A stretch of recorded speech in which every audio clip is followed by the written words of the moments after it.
സന്തോഷത്തോടെ സ്വാഗതം ചെയ്യുകയാണ്. ഓക്കെ, എല്ലാവരും പരമാവധി മാമിന്റെ സെഷൻ ഉപയോഗപ്പെടുത്തുക. Okay, thank U.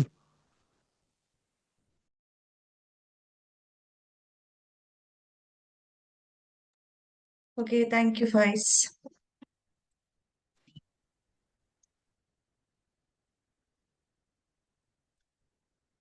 Hi all, എന്നെ കാണാലോ അല്ലെ?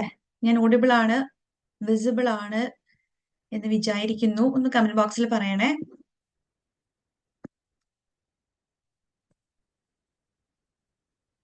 Yes, okay. അപ്പൊ നമ്മുടെ ഫസ്റ്റ് സെഷൻ നമ്മളൊരു ഇൻട്രൊഡക്ഷൻ സെഷൻ എടുത്തിട്ടുണ്ടായിരുന്നു. എങ്ങനെയാണ് 30 ദിവസം കൊണ്ടൊരു നെറ്റ് ക്രാക്ക് ചെയ്യുക എന്നുള്ള സെഷനിൽ ഉണ്ടായിരുന്ന ആൾക്കാരാണോ എന്റെ മുമ്പിൽ ഇപ്പോഴും ഉള്ളത്? നമ്മളൊരു 1 hour സെഷൻ ഡീൽ ചെയ്തിട്ടുണ്ടായിരുന്നു, 7 to 8. അന്ന് ക്ലാസ്സിലുള്ള ആരെങ്കിലും ഉണ്ടോ? എനിവൺ? യെസ്, ഉണ്ടല്ലേ? Yes yes, okay. സോ അന്ന് നിങ്ങൾ ഭയങ്കര മോട്ടിവേറ്റഡ് ഒക്കെ ആയി. എങ്ങനെയുണ്ട് നിങ്ങളുടെ പ്രിപ്പറേഷൻ? സ്റ്റാർട്ട് ചെയ്തോ? സ്റ്റാർട്ട് ചെയ്തില്ലേ എല്ലാരും പ്രിപ്പറേഷൻ? അഗൈൻ നമ്മുടെ ഡേറ്റ് ഒക്കെ എക്സ്റ്റെൻഡ് ചെയ്തിട്ടുണ്ടായിരുന്നു. ഒരു ഡേറ്റ് എക്സ്റ്റെൻഡ് ചെയ്ത് ഒരു ദിവസമാണ് നമ്മൾ നമ്മുടെ ക്ലാസ് കണ്ടക്ട് ചെയ്തിട്ടുള്ളത്. എല്ലാവരും അവരവരുടെ പ്രിപ്പറേഷൻ സ്റ്റാർട്ട് ചെയ്തിട്ടുണ്ടാകും എന്ന് വിചാരിക്കുന്നു. ഇന്ന് നമ്മൾ ഡീൽ ചെയ്യാൻ വേണ്ടിയിട്ട് പോകുന്നത് മാക്രോ എക്കണോമിക്സിലെ PYQ റിലേറ്റഡ് ആയിട്ടുള്ള ക്ലാസ് ആണ് കേട്ടോ. അപ്പൊ നമുക്ക് ക്രാഷ് ആയതുകൊണ്ട് തന്നെ, അല്ലെങ്കിൽ ലാസ്റ്റ് ഒരു 30 days ഉള്ള ക്ലാസ് ആയതുകൊണ്ട് തന്നെ നമ്മൾ കൂടുതൽ ഇമ്പോർട്ടൻസ് പ്രീവിയസ് ഇയർ ക്വസ്റ്റ്യൻസിനാണ് കൊടുക്കേണ്ടത്. ഞാൻ ഓൾറെഡി മെൻഷൻ ചെയ്തിട്ടുള്ള കാര്യമാണ്. സോ PYQയിലൂടെ നമുക്ക് എങ്ങനെ കോൺസെപ്റ്റ് പഠിച്ച് പെട്ടെന്ന് ആൻസർ ചെയ്യാം എന്നാണ് നമ്മൾ ഇന്ന് നോക്കാൻ വേണ്ടിയിട്ട് പോകുന്നത്. സോ ഞാൻ സ്ക്രീൻ ഷെയർ ചെയ്യാം. നിങ്ങൾ സ്ക്രീൻ കാണുന്നില്ലേ എന്ന് പറഞ്ഞാൽ മതി കേട്ടോ.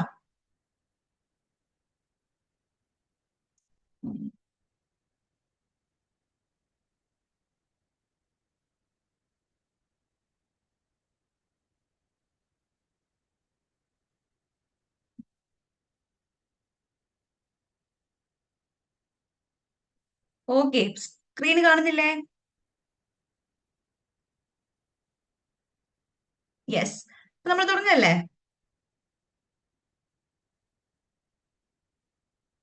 ഓക്കെ, സ്റ്റാർട്ട് ചെയ്യാം. അപ്പം നമ്മൾ പ്രീവിയസ് ഇയർ ക്വസ്റ്റ്യൻ ചെയ്യുന്ന സമയത്ത് ഞാൻ ഓൾറെഡി കഴിഞ്ഞ ക്ലാസ്സിലൊക്കെ പറഞ്ഞിട്ടുണ്ടായിരുന്നു എങ്ങനെയാണ് നമ്മൾ ചുമ്മാ ഇപ്പം ഒരു ഇയറിലെ പ്രീവിയസ് ഇയർ ക്വസ്റ്റ്യൻ പേപ്പർ ഇങ്ങനെ എടുത്ത് ഇങ്ങനെ സോൾവ് ചെയ്യുന്നതിന് പകരം നിങ്ങളുടെ ആദ്യം ഞാൻ പറഞ്ഞൊരു കാര്യമുണ്ട്, നമ്മൾ ഏരിയ വെച്ച് ക്വസ്റ്റ്യൻസ് അനലൈസ് ചെയ്യണം. അപ്പോൾ ഒരു ഏരിയയിൽ നിന്ന് എത്ര നമ്പർ ഓഫ് ക്വസ്റ്റ്യൻസ് വരുന്നുണ്ടെന്ന് നമുക്ക് മനസ്സിലാകും. അതിനനുസരിച്ചിട്ട് വേണം നമ്മുടെ പ്രിപ്പറേഷൻ മുൻപോട്ട് കൊണ്ടുപോകാനെന്ന്. അപ്പം അതിന്റെ ബേസിലാണ് ഇന്നത്തെ ക്ലാസ്. അപ്പം നമ്മൾ മാക്രോ ഇക്കണോമിക്സിൽ തന്നെ ഏറ്റവും ഇമ്പോർട്ടന്റ് ആയിട്ടുള്ള ഒരു ഭാഗമാണ് rational expectation and Lucas critique എന്നൊക്കെ പറഞ്ഞിട്ട് ഇൻഫ്ലേഷൻ റിലേറ്റഡ് ആയിട്ട് ഒരുപാട് ക്വസ്റ്റ്യൻസ് നമുക്ക് കാണുന്നുണ്ട്. റീസെന്റ് നമ്മുടെ കഴിഞ്ഞിട്ടുള്ള ഡിസംബർ 2025 എക്സാമിലും അതിന്ന് ക്വസ്റ്റ്യൻസ് ചോദിച്ചിട്ടുണ്ടായിരുന്നു. അപ്പം ആ ഒരു ഏരിയയിലുള്ള കംപ്ലീറ്റ് ക്വസ്റ്റ്യൻസ് 2020 വരെയുള്ള ക്വസ്റ്റ്യൻസ് ആയിരിക്കും നമ്മൾ ഇന്ന് ഡിസ്കസ് ചെയ്യുന്നുണ്ടായിരിക്കും. ഒരുപാട് ക്വസ്റ്റ്യൻസ് ഉണ്ട്, ഒരുപാട് കോൺസെപ്റ്റുകൾ ഉണ്ട്. സോ എല്ലാവരും പെന്നും പേപ്പറും ഒക്കെ അടുത്ത് വെച്ചിട്ട് വേണം ക്ലാസ്സിൽ ഇരിക്കാൻ വേണ്ടിയിട്ട്.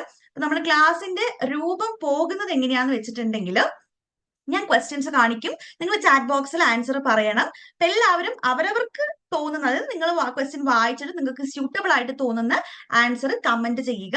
അതിനുശേഷമായിരിക്കും നമ്മൾ ആ ഒരു ക്വസ്റ്റ്യന് ഞാൻ അത് ഇന്റർപ്രറ്റ് ചെയ്ത് തരുന്നുണ്ടായിരിക്കാം. ഓക്കെ അല്ലേ?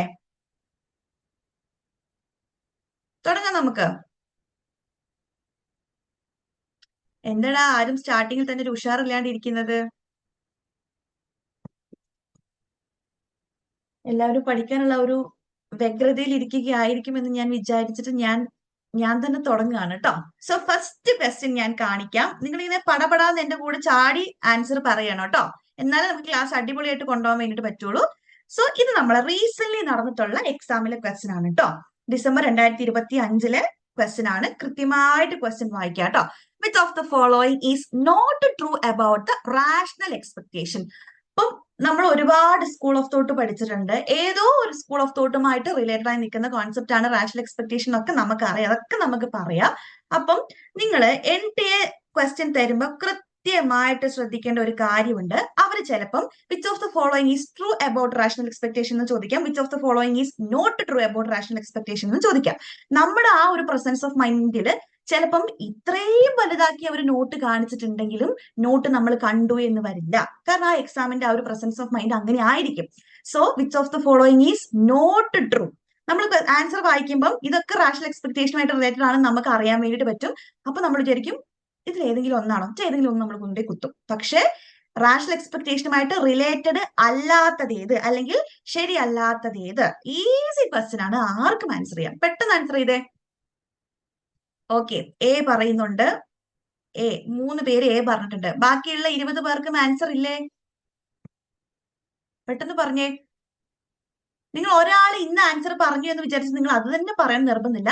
നിങ്ങളുടെ ഔചിത്യത്തിനനുസരിച്ചിട്ട് ആൻസർ പറയാ കേട്ടോ. ഓക്കെ, ആദ്യം എ പറഞ്ഞ ആൾക്കാർ rational expectation theory has been developed by Hanson എന്നുള്ളത് നോട്ട് ട്രൂ എന്നാണ് പറഞ്ഞിട്ടുള്ളത്.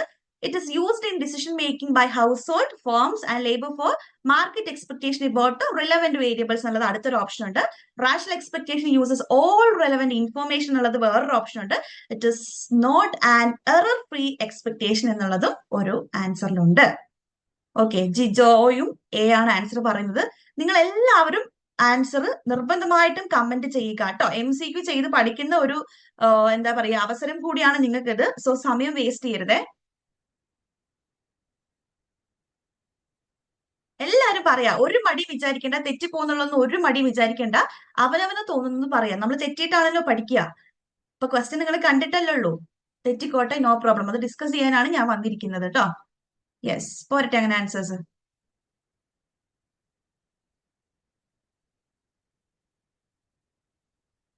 ഓക്കെ, ഭൂരിപക്ഷം ആൾക്കാരും എ ആണ് പറഞ്ഞിട്ടുള്ളത് അല്ലെ.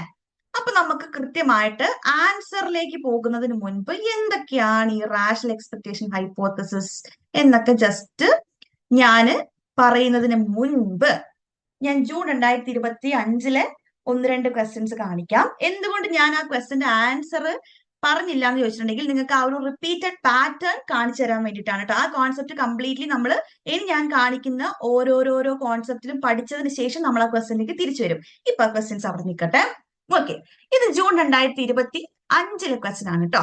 ഇവിടെ ചോദിച്ചിട്ടുള്ളത് which of the following is likely to lead rise in output cost of disinflation. അപ്പൊ നമുക്ക് ഇൻഫ്ലേഷൻ റേറ്റ് എന്താണെന്ന് അറിയാം, ഡിസ്ഇൻഫ്ലേഷൻ എന്താന്നൊക്കെ അറിയാം.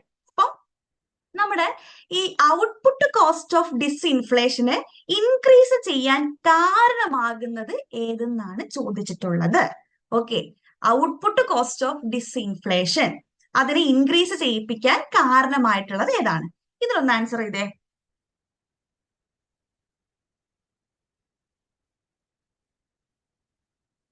നമ്മൾ ഈ ക്വസ്റ്റ്യന്റെ ആൻസർ മുതലായിരിക്കും ഡിസ്കസ് ചെയ്യുന്നുണ്ടായിരിക്കുക കേട്ടോ. എന്നിട്ട് നമ്മൾ ഫസ്റ്റ് കാണിച്ച ക്വസ്റ്റ്യനിലേക്ക് വരികയാണ് ചെയ്യുക. ഇതൊന്ന് ആൻസർ ചെയ്തേ.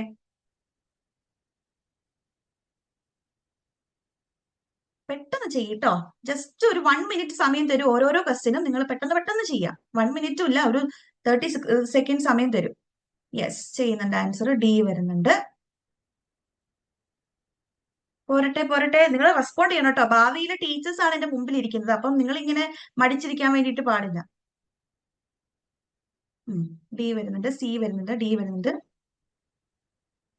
Options are not visible. നിങ്ങൾക്ക് ഓപ്ഷൻ വിസിബിൾ ആവുന്നില്ലേ?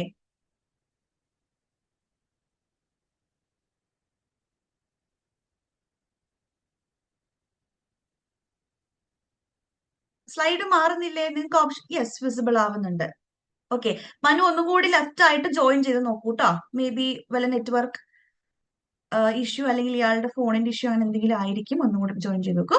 ഓക്കെ, അപ്പം ഈ ഒരു ക്വസ്റ്റ്യന്റെ ആൻസർ നമുക്ക് കംപ്ലീറ്റ് അനാലിസിസ് ആണ് നമ്മൾ നടത്താൻ വേണ്ടിയിട്ട് പോകുന്നത്. ശ്രദ്ധിക്കുക കേട്ടോ. അപ്പൊ എന്താണ് ഈ ഔട്ട്പുട്ട് കോസ്റ്റ് ഓഫ് ഡിസ്ഇൻഫ്ലേഷൻ? നമ്മൾക്ക് ഒരു എക്സാമ്പിൾ വെച്ചിട്ട് ഇങ്ങനെ തുടങ്ങാം. ശ്രദ്ധിച്ചിരിക്കണേ. അതായത് when a central bank wants to reduce inflation, അതായത് ഇൻഫ്ലേഷൻ റേറ്റ് ഇങ്ങനെ കുറഞ്ഞു വരുന്നതാണ് നമ്മൾ ഡിസ്ഇൻഫ്ലേഷൻ എന്നൊക്കെ പറയാം. അപ്പൊ സെൻട്രൽ ബാങ്കിന് ഇൻഫ്ലേഷൻ റേറ്റ് കുറയ്ക്കണം. അപ്പം ടിപ്പിക്കലി ഈ ഇൻഫ്ലേഷൻ റേറ്റ് കുറയ്ക്കുക എന്ന് പറയുമ്പം അതിന്റെ അർത്ഥം എന്താണ്? It typically raises interest rates or reduces money supply growth അല്ലെ. ഇൻഫ്ലേഷൻ റേറ്റ് കുറയ്ക്കുക എന്ന് പറഞ്ഞിട്ടുണ്ടെങ്കിൽ മണി സപ്ലൈയുടെ ഗ്രോത്ത് റെഡ്യൂസ് ചെയ്യുക എന്നുള്ളതാണ് അതിന്റെ അർത്ഥം. അപ്പൊ മണി സപ്ലൈ കുറഞ്ഞിട്ടുണ്ടെങ്കിൽ ഓട്ടോമാറ്റിക്കലി അത് അഗ്രിഗേറ്റ് ഡിമാൻഡ് കുറയാൻ വേണ്ടിയിട്ട് കാരണമാകുമല്ലോ. ഓക്കെ, അപ്പൊ പറഞ്ഞു ഇൻഫ്ലേഷൻ റേറ്റ് കുറയുന്നതിനാണ് നമ്മൾ ഡിസ്ഇൻഫ്ലേഷൻ എന്ന് പറയുന്നത്. അപ്പൊ ഡിസ്ഇൻഫ്ലേഷൻ എന്ന് പറയുമ്പോൾ അല്ലെങ്കിൽ ഇൻഫ്ലേഷൻ റേറ്റ് കുറക്കാൻ വേണ്ടിയിട്ട് മണി സപ്ലൈയുടെ ഗ്രോത്തിനെ കുറക്കുന്നു.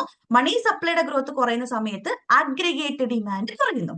ഓക്കെ, അപ്പം lower demand should eventually leads to lower wages and prices. Demand കുറവേ ഉള്ളൂ എങ്കിൽ ഫേംസ് പിന്നെയും ആൾക്കാരെ ഹയർ ചെയ്യുമോ? ഇല്ല, അല്ലെ? അപ്പം lower demand should eventually leads to lower wages and price. പ്രൈസും വേജും അവിടെ കുറയുന്നു. സോ എന്താ പറയുന്നത്? Bringing inflation down. സാധാരണ രീതിയിൽ ഇങ്ങനെയാണ് ഇൻഫ്ലേഷനെ കുറക്കാറുള്ളത്. ഒന്നും കൂടി ഞാൻ എക്സ്പ്ലെയിൻ ചെയ്യാം. അതായത് ഇൻഫ്ലേഷൻ റേറ്റ് കുറക്കാൻ വേണ്ടിയിട്ട് മണി സപ്ലൈ കുറക്കുന്നു. മണി സപ്ലൈ കുറക്കുന്നതിന്റെ ഭാഗമായിട്ട് അഗ്രിഗേറ്റ് ഡിമാൻഡ് കുറയുന്നു. അഗ്രിഗേറ്റ് ഡിമാൻഡ് കുറയുക, അല്ലെങ്കിൽ ഡിമാൻഡ് കുറയുന്ന സമയത്ത് എന്താ സംഭവിക്കുക? വേജും പ്രൈസും ഒക്കെ കുറയുന്നു. ഓക്കെ, ഡിമാൻഡ് കുറയുന്ന സമയത്ത് പ്രൈസ് കുറയുന്നു. ഓക്കെ, ഇതാണ് ടിപ്പ്. അപ്പൊ എന്താക്കും? ഇൻഫ്ലേഷൻ റേറ്റും കുറയുന്നു. പ്രൈസ് കുറയുക എന്ന് പറയുമ്പോൾ എന്താണ്? ഇൻഫ്ലേഷൻ റേറ്റ് റെഡ്യൂസ് ആവുക എന്നുള്ളതാണല്ലോ. ഇതാണ് ടിപ്പിക്കലി നടക്കാറുള്ള ഒരു സമ്പ്രദായം എന്ന് പറയുന്നത്. But if wages and prices respond sluggishly, അതായത് അതിന്റെ മീനിങ് എന്താന്ന് വെച്ചിട്ടുണ്ടെങ്കിൽ റെസ്പോണ്ട് ചെയ്യുന്നതിന്റെ തോത് വളരെ കുറവാണ്. അതായത് പ്രൈസും വേജും സ്റ്റിക്കി ആയിട്ടാണ് റെസ്പോണ്ട് ചെയ്യുന്നത് എങ്കിൽ, അതാണ് ഈ സ്ലഗ്ഗിഷ്ലി എന്നുള്ള വർക്കിന്റെ മീനിങ്. പ്രൈസും വേജും കുറഞ്ഞിട്ടുണ്ടെങ്കിൽ മാത്രമേ എന്ത് ഇൻഫ്ലേഷൻ റേറ്റ് കുറയുള്ളൂ. ഓക്കെ, പ്രൈസും വേജും ഇവിടെ കുറയാതെ, അല്ലെങ്കിൽ ഇൻഫ്ലേഷൻ റേറ്റ് കുറക്കാൻ വേണ്ടിയിട്ട് പ്രൈസും വേജും കുറയാതെ അതിങ്ങനെ ഒരു സ്റ്റിക്കി ആയിട്ട് നിൽക്കുന്ന അവസ്ഥയിൽ എന്താ സംഭവിക്കുക? Sluggishness lead to monetary contraction. The adjustment slow. വേജും പ്രൈസും കുറയാതെ സ്റ്റിക്കി ആയിട്ട് നിൽക്കുമ്പോൾ ഞാൻ ഈ തൊട്ട് മുൻപ് പറഞ്ഞിട്ടുള്ള അഡ്ജസ്റ്റ്മെന്റ് നടക്കില്ല. അതായത് ഇൻഫ്ലേഷൻ റേറ്റ് കുറയില്ല. ഓക്കെ, ഇൻഫ്ലേഷൻ റേറ്റ് കുറക്കുന്നതിനാണല്ലോ നമ്മൾ എന്ത് വിളിക്കുന്നത്? ഡിസ്ഇൻഫ്ലേഷൻ എന്ന് വിളിക്കുന്നത്. ഈ ഇൻഫ്ലേഷൻ റേറ്റ് കുറയണമെങ്കിൽ വേജും പ്രൈസും എന്താക്കണം? കുറയണം. പക്ഷെ ഇവിടെ വേജും പ്രൈസും ഇങ്ങനെ കുറയാൻ വേണ്ടിയിട്ട് തയ്യാറല്ല. അവരിങ്ങനെ സ്ലഗ്ഗിഷ് ആയിട്ടുള്ള ഒരു ബിഹേവിയർ ആണ് കീപ്പ് ചെയ്യുന്നത് എങ്കിൽ ഈ ഇൻഫ്ലേഷൻ റേറ്റ് കുറയുന്ന ആ ഒരു അഡ്ജസ്റ്റ്മെന്റ് സ്ലോ ആയിട്ടാണ് സംഭവിക്കുക. So the firm don't immediately cut prices, the workers don't immediately accept lower wages. ഈ പ്രതിഭാസത്തിനെയാണ് നമ്മൾ sluggish behaviour of price and wage എന്ന് പറയുന്നത്. അതായത് ഫേംസും ഇമ്മീഡിയറ്റ്ലി പ്രൈസ് കട്ട് ചെയ്യാൻ വേണ്ടിയിട്ട് തയ്യാറല്ല, വർക്കേഴ്സും ഇമ്മീഡിയറ്റ്ലി ഒരു ലോ വേജ് റേറ്റ് അക്സെപ്റ്റ് ചെയ്യാൻ വേണ്ടിയിട്ട് തയ്യാറല്ല. അതിനെയാണ് നമ്മൾ sluggish behaviour of wage and price എന്ന് പറയുന്നത്. അങ്ങനെയുള്ള സംഭവത്തിൽ ഒരു സിറ്റുവേഷൻ എന്ത് സംഭവിക്കും? When the demand has fallen, demand കുറഞ്ഞു, പക്ഷെ എന്താണ്? പ്രൈസും കുറഞ്ഞിട്ടില്ല, ഇവിടെ വേജും കുറഞ്ഞിട്ടില്ല. Prices continue rising at a rate close to previous inflation for a while. ഇവിടെ നേരത്തെ പറഞ്ഞ പോലെ പ്രൈസും വേജും എന്താണ്? കുറയാൻ വേണ്ടിയിട്ട് തയ്യാറായിട്ടില്ല. ഡിമാൻഡ് കുറഞ്ഞിട്ടുണ്ടെങ്കിൽ വരെ പ്രൈസ് ഇങ്ങനെ കൂടി കൂടി കൂടി നമ്മുടെ പ്രീവിയസ്ലി ഉള്ള ഇൻഫ്ലേഷൻ റേറ്റിലേക്ക് ഇങ്ങനെ വന്നുകൊണ്ടേയിരിക്കും. ഓക്കെ, അപ്പൊ ഇൻഫ്ലേഷൻ കുറക്കണമെങ്കിൽ എന്ത് സംഭവിക്കണം? The central bank must keep demand low. അതായത് ഇൻഫ്ലേഷൻ റേറ്റ് കുറക്കണമെങ്കിൽ സെൻട്രൽ ബാങ്കിന് ഡിമാൻഡ് കുറച്ചേ പറ്റുള്ളൂ. ഓക്കെ, ഡിമാൻഡ് കുറയുന്ന സമയത്ത് എന്തായിരിക്കും? അൺഎംപ്ലോയ്മെന്റ് ഹൈ ആയിരിക്കും. Okay, this prolonged downturn means more lost output or the whole disinflation process. ഇതൊന്നും മനസ്സിലാത്തവർക്ക് ഈ സ്ലൈഡ് മാത്രം ശ്രദ്ധിക്കുക കേട്ടോ. അതായത് ഔട്ട്പുട്ട് കോസ്റ്റ് ഓഫ് ഡിസ്ഇൻഫ്ലേഷൻ എന്ന് പറഞ്ഞിട്ടുണ്ടെങ്കിൽ അതിനെ വിളിക്കുന്ന മറ്റൊരു പേരാണ് സാക്രിഫൈസ് റേഷ്യോ. ഓർത്ത് വെക്കണേ, the output cost of disinflation is also called sacrifice ratio. അതെന്തൊക്കെയാണ് ഡിപ്പെൻഡ് ചെയ്തിരിക്കുന്നത്? The sacrifice ratio depends on how quickly wage, price and expectations adjust when central bank reduces inflation. Sacrifice ratio എന്ന് പറഞ്ഞിട്ടുണ്ടെങ്കിൽ central bank inflation കുറക്കാൻ വേണ്ടിയിട്ട്, അല്ലെങ്കിൽ inflation കുറക്കാൻ വേണ്ടിയിട്ട് money supply ഒക്കെ കുറയ്ക്കുന്ന സമയത്ത് വേജും പ്രൈസും ഒക്കെ എങ്ങനെയാണ് റെസ്പോണ്ട് ചെയ്യുന്നത് എന്നതിനെയാണ് നമ്മൾ സാക്രിഫൈസ് റേഷ്യോ അല്ലെങ്കിൽ ഔട്ട്പുട്ട് കോസ്റ്റ് ഓഫ് ഡിസ്ഇൻഫ്ലേഷൻ എന്ന് പറയുന്നത്. ഈ സെന്റൻസ് ക്ലിയർ ആണോ? ഞാൻ ആദ്യം പറഞ്ഞത് നിങ്ങൾക്ക് മനസ്സിലാക്കാൻ കുറച്ച് ബുദ്ധിമുട്ടുണ്ടായിരിക്കും. ഇപ്പൊ പറഞ്ഞത് ക്ലിയർ ആണോ? ചാറ്റ് ബോക്സിൽ പറയണേ.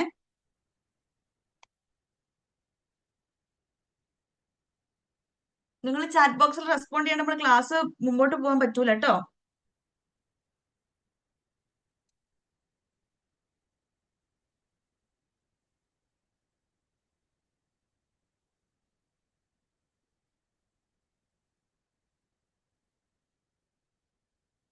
യെസ്, ഞാൻ പറയാം കേട്ടോ ജോയിലെ, ഒന്നും കൂടി നമുക്ക് റിപ്പീറ്റഡ്ലി ഞാൻ പറയും. So the output cost of disinflation refers to the loss in real GDP or rise in unemployment. ഇത്രയും നിങ്ങൾ ഓർത്ത് വെച്ചാൽ മതി. സാക്രിഫൈസ് റേഷ്യോ അല്ലെങ്കിൽ output cost of disinflation. Output cost എന്ന് പറഞ്ഞിട്ടുണ്ടെങ്കിൽ loss in real G D P ആണ്. ഓർത്ത് വെക്കുക കേട്ടോ. ഔട്ട്പുട്ട് കോസ്റ്റ് എന്ന് പറഞ്ഞിട്ടുണ്ടെങ്കിൽ loss in real G D P ആണ്. ഡിസ്ഇൻഫ്ലേഷൻ എന്ന് പറഞ്ഞിട്ടുണ്ടെങ്കിൽ ഇൻഫ്ലേഷൻ റേറ്റ് റെഡ്യൂസ് ചെയ്യുന്നതിനാണ് ഡിസ്ഇൻഫ്ലേഷൻ റേറ്റ് എന്ന് പറയുന്നത്. ഓക്കെ, അപ്പം ഇൻഫ്ലേഷൻ റേറ്റ് കുറയുന്ന സമയത്ത് ഇൻഫ്ലേഷൻ റേറ്റ് കുറക്കണമെങ്കിൽ എന്ത് സംഭവിക്കണം? റിയൽ ജി ഡി പി കുറഞ്ഞേ പറ്റുള്ളൂ. ഓക്കെ, അപ്പം ഇത്തരത്തില് ഔട്ട്പുട്ട് കോസ്റ്റ് ഓഫ് ഡിസ്ഇൻഫ്ലേഷൻ എന്ന് പറഞ്ഞിട്ടുണ്ടെങ്കിൽ എന്താണ്? Loss in real G D P or rise in unemployment that occur when central bank reduces inflation. Central bank yes explain ചെയ്യാട്ടോ. Okay, ഞാൻ പറയുന്ന കാര്യം മാത്രം ശ്രദ്ധിക്കുക. ഔട്ട്പുട്ട് കോസ്റ്റ് ഓഫ് ഡിസ്ഇൻഫ്ലേഷൻ എന്ന് പറഞ്ഞിട്ടുണ്ടെങ്കിൽ അത് നമ്മൾ സാക്രിഫൈസ് റേഷ്യോ എന്ന് വിളിക്കും. സാക്രിഫൈസ് എന്ന് പറയുമ്പോൾ നമുക്കറിയാം നമ്മൾ അവിടെ എന്തോ സാക്രിഫൈസ് ചെയ്യുന്നുണ്ട് അല്ലെ. അപ്പൊ ഇതെന്താ പറയുന്നത്? സെൻട്രൽ ബാങ്കിന് ഇൻഫ്ലേഷൻ റേറ്റ് കുറക്കണമെങ്കിൽ അഫ്കോഴ്സ് എന്ത് സംഭവിക്കണം? അവിടെ മണി സപ്ലൈയുടെ അവൈലബിലിറ്റി കുറച്ചേ പറ്റുള്ളൂ. നോർമലി സംഭവിക്കാറുള്ളത് മണി സപ്ലൈ കുറയുന്നു, അഗ്രിഗേറ്റഡ് ഡിമാൻഡ് കുറയുന്നു, പ്രൈസും വേജും ഒക്കെ കുറയുന്നു. അതാണ് നോർമലി സംഭവിക്കുന്ന പ്രതിഭാസം. പക്ഷേ ഇവിടെ പറയുന്നത് നമ്മുടെ പ്രൈസും വേജും ഒക്കെ ഒരു സ്ലഗ്ഗിഷ് ബിഹേവിയർ ആണ് കാണിക്കുന്നതെങ്കിൽ, അതായത് സ്റ്റിക്കി ആയിട്ട് നിൽക്കുന്നതെങ്കിൽ അപ്പോഴാണ് ശരിക്കും നമുക്ക് ഔട്ട്പുട്ട് കോസ്റ്റ് ഓഫ് ഡിസ്ഇൻഫ്ലേഷൻ ഉണ്ടാകുക. പ്രൈസും വേജും ഒക്കെ സ്റ്റിക്കി ആയിട്ട് നിൽക്കുന്ന സമയത്ത് എന്താ സംഭവിക്കുക? നമ്മുടെ റിയൽ ജി ഡി പി കുറയും, അല്ലെങ്കിൽ അൺഎംപ്ലോയ്മെന്റ് റേറ്റ് കൂടും. എന്ത് സംഭവിക്കുമ്പോ? സെൻട്രൽ ബാങ്ക് ഇൻഫ്ലേഷൻ കുറക്കാൻ വേണ്ടിയിട്ട് നോക്കുമ്പോൾ.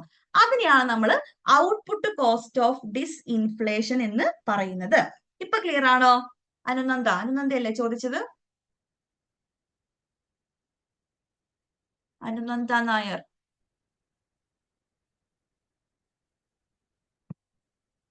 നിങ്ങൾക്ക് ഈ ഒരു കോൺസെപ്റ്റ് കുറച്ച് മനസ്സിലാക്കാൻ ബുദ്ധിമുട്ടുണ്ടാകും. നമുക്ക് എഗെയിൻ വേറെ വേറെ സ്ലൈഡ് പറയുന്ന സമയത്ത് കണക്ട് ചെയ്ത് പറയൂ കേട്ടോ. ഇത് കുറച്ചൊരു ട്രിക്കി ആയിട്ടുള്ള ക്വസ്റ്റ്യൻ ആണ്. Yes yes yes, first question തന്നെ കുറച്ച് ബുദ്ധിമുട്ടാണ്. സോ നമ്മൾ ഇനി ഓപ്ഷനിലേക്ക് തിരിച്ചു വരിക. ഇവിടെ നോക്കിക്കേ, inflation expectations become more accurate. Inflation expectation become more accurate എന്ന് പറയുന്ന സമയത്ത് അത് നമുക്ക് നമ്മുടെ റാഷണൽ എക്സ്പെക്ടേഷനുമായിട്ട് കണക്ട് ചെയ്യാൻ വേണ്ടിയിട്ട് പറ്റും. അപ്പൊ ഭാവിയിൽ ഇൻഫ്ലേഷൻ അല്ലെങ്കിൽ നമ്മുടെ ഇൻഫ്ലേഷൻ റേറ്റിൽ മാറ്റം ഉണ്ടാകുമെന്ന് നമുക്ക് എക്സ്പെക്ട് ചെയ്യാൻ പറ്റുന്നുണ്ടെങ്കിൽ അതിനനുസരിച്ച് വേജിനും പ്രൈസും ഒക്കെ മാറും. അപ്പൊ ഇതല്ല എന്തായാലും ഔട്ട്പുട്ട് കോസ്റ്റ് ഓഫ് ഡിസ്ഇൻഫ്ലേഷൻ കൂടണമെങ്കിൽ എന്താകണം? വേജും പ്രൈസും എന്ത് ചെയ്യണം? സ്ലഗ്ഗിഷ് ബിഹേവിയറെ ആയിട്ടാണ് ബിഹേവ് ചെയ്യേണ്ടത്. ഇത് ഞാൻ വേറെ രൂപത്തിൽ എക്സ്പ്ലെയിൻ ചെയ്തു തരാം. ഇത് ഇത്രയും മാത്രം നിങ്ങൾ മനസ്സിലാക്കി വെച്ചാൽ മതി കേട്ടോ. ഔട്ട്പുട്ട് കോസ്റ്റ് ഓഫ് ഡിസ്ഇൻഫ്ലേഷൻ എന്ന് പറഞ്ഞിട്ടുണ്ടെങ്കിൽ വിളിക്കുന്ന മറ്റൊരു പേരാണ് sacrifice ratio. Output cost of disinflation എന്ന് പറഞ്ഞിട്ടുണ്ടെങ്കിൽ എന്താ സംഭവിക്കുന്നത്? നമ്മുടെ ഇൻഫ്ലേഷൻ റേറ്റ് കുറക്കാൻ വേണ്ടിയിട്ട് സെൻട്രൽ ബാങ്ക് ട്രൈ ചെയ്യുന്ന സമയത്ത് റിയൽ ജി ഡി പിയിൽ ലോസ് സംഭവിക്കും, അല്ലെങ്കിൽ അൺഎംപ്ലോയ്മെന്റ് റേറ്റ് കൂടും. അതിനെയാണ് നമ്മൾ ഔട്ട്പുട്ട് കോസ്റ്റ് ഓഫ് ഡിസ്ഇൻഫ്ലേഷൻ എന്ന് പറയുന്നത്. ഇൻഫ്ലേഷൻ റേറ്റ് കുറക്കണമെങ്കിൽ real G D P loss സംഭവിക്കും, അൺഎംപ്ലോയ്മെന്റ് റേറ്റ് കൂടും. അതാണ് ഔട്ട്പുട്ട് കോസ്റ്റ് ഓഫ് ഡിസ്ഇൻഫ്ലേഷൻ. ഇത് സംഭവിക്കുന്നത് എപ്പോഴാണ്? വേജും പ്രൈസും സ്റ്റിക്കി ആയിട്ട് അല്ലെങ്കിൽ സ്ലഗ്ഗിഷ് ആയിട്ടുള്ള ബിഹേവിയറിൽ നിൽക്കുന്ന സമയത്താണ് ഇത് സംഭവിക്കുക. കുറച്ച് ബുദ്ധിമുട്ടാണ് ആ കോൺസെപ്റ്റ്. ഞാൻ നിങ്ങളെ ഒരു ഈസിനെസ്സിലേക്ക് കൊണ്ടുവരാം.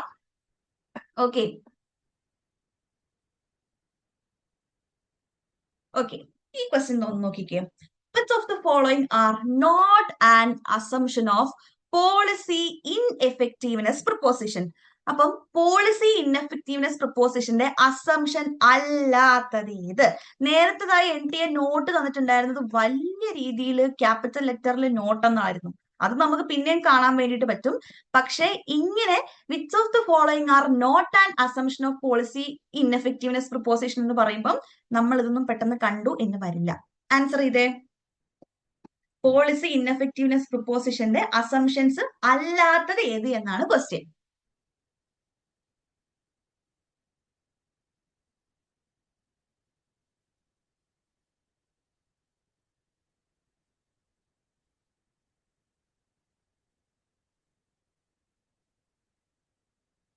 ആൻസർ ചെയ്ത് എല്ലാവരും. പോളിസി ഇൻഇഫക്റ്റീവ്നെസ് പ്രൊപ്പോസിഷൻ ഏത് സ്കൂൾ ഓഫ് തോട്ടുമായിട്ട് റിലേറ്റഡ് ആയി നിൽക്കുന്നു എന്ന് നോക്കുക, എന്നിട്ടൊന്ന് ആൻസർ ചെയ്തേ. ജസ്റ്റ് നിങ്ങൾക്ക് തോന്നുന്ന ആൻസർ പറഞ്ഞാൽ മതി, ഡിസ്കസ് ചെയ്യാം. എ പറയുന്നുണ്ട് ഒരാള്.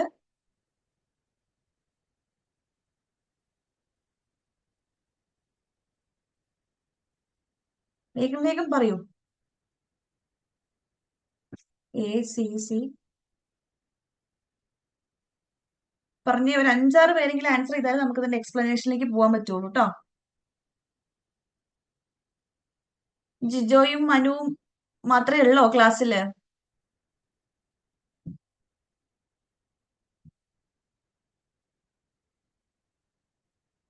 ഓക്കെ, നമുക്ക് നോക്കാം എന്താണ് പോളിസി ഇൻഎഫക്റ്റീവ്നെസ് പ്രൊപ്പോസിഷൻ, അത് ആര് കൊണ്ടുവന്നു, എന്തൊക്കെയാണ് ഇതിൽ ഉള്ളത് എന്ന് നമുക്ക് കൃത്യമായിട്ട് നോക്കാം കേട്ടോ. ഓക്കെ, ശ്രദ്ധിക്കണേ. പോളിസി ഇൻഎഫക്റ്റീവ്നെസ് പ്രൊപ്പോസിഷൻ എന്താണെന്നാണ് നമ്മൾ ആദ്യം പറയാൻ പോകുന്നത്. ഞാൻ ഇപ്പൊ ഈ കാണിക്കുന്ന കുറച്ച് സ്ലൈഡുകൾ നിങ്ങൾ പഠിച്ചിട്ടുണ്ടെങ്കിൽ ഈ ഭാഗത്തു നിന്നുള്ള ഏത് ക്വസ്റ്റ്യൻ വന്നാലും നിങ്ങൾക്ക് ആൻസർ ചെയ്യാൻ വേണ്ടിയിട്ട് പറ്റും. നോക്കാം.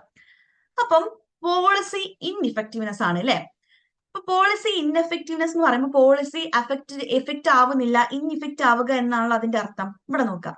The systematic monetary and fiscal policies cannot systematically influence output and employment. അതായത് മോണിറ്ററി പോളിസിയും ഫിസ്ക്കൽ പോളിസിയും സിസ്റ്റമാറ്റിക്കലി നമ്മുടെ ഔട്ട്പുട്ടിനെയും എംപ്ലോയ്മെന്റിനെയും അഫക്റ്റ് ചെയ്യാത്തതിനെയാണ് നമ്മൾ എന്ത് വിളിക്കുന്നത്?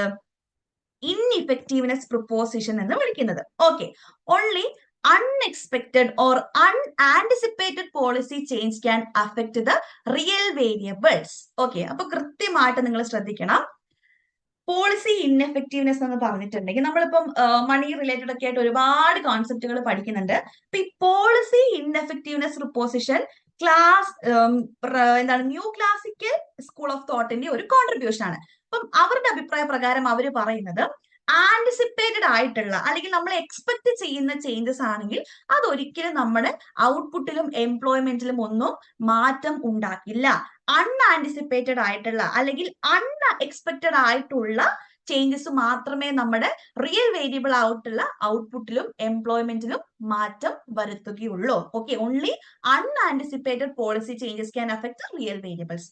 ആന്റിസിപ്പേറ്റഡ് ആയിട്ടുള്ള പോളിസി മീൻസ് ചേഞ്ചസ് നമ്മുടെ വേരിയബിൾസിൽ അഫക്ട് ചെയ്യില്ല. അതായത് റിയൽ വേരിയബിൾസ് ഉണ്ടെങ്കിൽ ഔട്ട്പുട്ടും എംപ്ലോയ്മെന്റും ആണ്. ഓക്കെ, അതിനെ അഫക്ട് ചെയ്യില്ല എന്ന് പറയുന്ന പ്രൊപ്പോസിഷനാണ് നമ്മൾ പോളിസി ഇൻഎഫക്റ്റീവ്നെസ് പ്രൊപ്പോസിഷൻ എന്ന് പറയുന്നത്. ഇത് ക്ലിയർ ആണോ? എന്താണ് പോളിസി ഇൻഎഫക്റ്റീവ്നെസ് എന്ന്? Is it clear?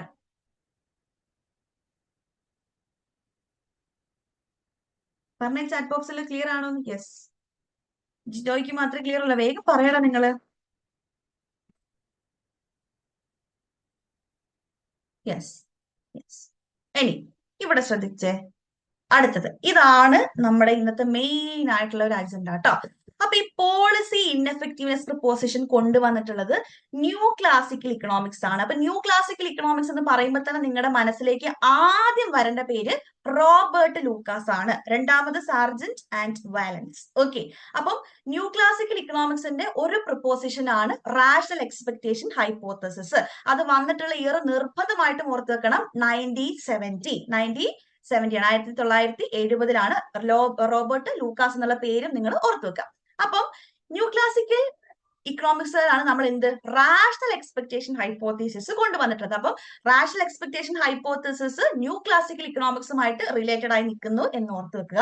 അപ്പൊ റാഷണൽ എക്സ്പെക്ടേഷൻ ഹൈപ്പോത്തീസിസ് എന്ന് പറഞ്ഞിട്ടുണ്ടെങ്കിൽ എന്താണ്? Individuals and firms form expectation about the future using all available informations efficiently. Available ആയിട്ടുള്ള എല്ലാ ഇൻഫോർമേഷൻസും യൂസ് ചെയ്തുകൊണ്ടായിരിക്കും അവരവരുടെ ഫ്യൂച്ചറിലുള്ള കാര്യങ്ങൾ എക്സ്പെക്ടേഷൻസ് ഫോം ചെയ്യുക എന്ന് പറയുന്നതിനാണ് നമ്മൾ റാഷണൽ എക്സ്പെക്ടേഷൻ എന്ന് പറയുന്നത്. ഇവിടെ നിങ്ങൾ നോട്ട് ചെയ്ത് വെക്കേണ്ട പോയിന്റ് എന്താണ്?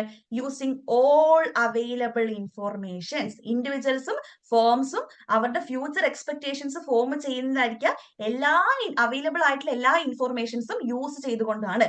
അതുകൊണ്ട് തന്നെ അവർ ഫ്യൂച്ചർ ഫോർകാസ്റ്റ് ചെയ്യുന്നതിലുള്ള എറേഴ്സ് റാൻഡം ആയിട്ട് സംഭവിക്കുന്ന എറേഴ്സ് ആയിരിക്കും, not systematic. It's very very very important ഈ പോയിന്റ് കേട്ടോ. അപ്പം അവൈലബിൾ ആയിട്ടുള്ള എല്ലാ ഇൻഫോർമേഷൻസും യൂസ് ചെയ്യുന്നത് കൊണ്ട് തന്നെ എറേഴ്സ് ഇൻ ഫോർകാസ്റ്റിംഗ് എന്ന് പറയുന്നത് ജസ്റ്റ് റാൻഡം എറേഴ്സ് ആയിരിക്കും, നോട്ട് സിസ്റ്റമാറ്റിക്. ക്ലിയർ അല്ലേ? Rational expectation hypothesis new classical economics ആണ്. റാഷണൽ എക്സ്പെക്ടേഷൻ ഹൈപ്പോത്തിസിസ് എന്താണെന്നും ഓർത്ത് വെക്കുക. ക്ലിയർ അല്ലേ?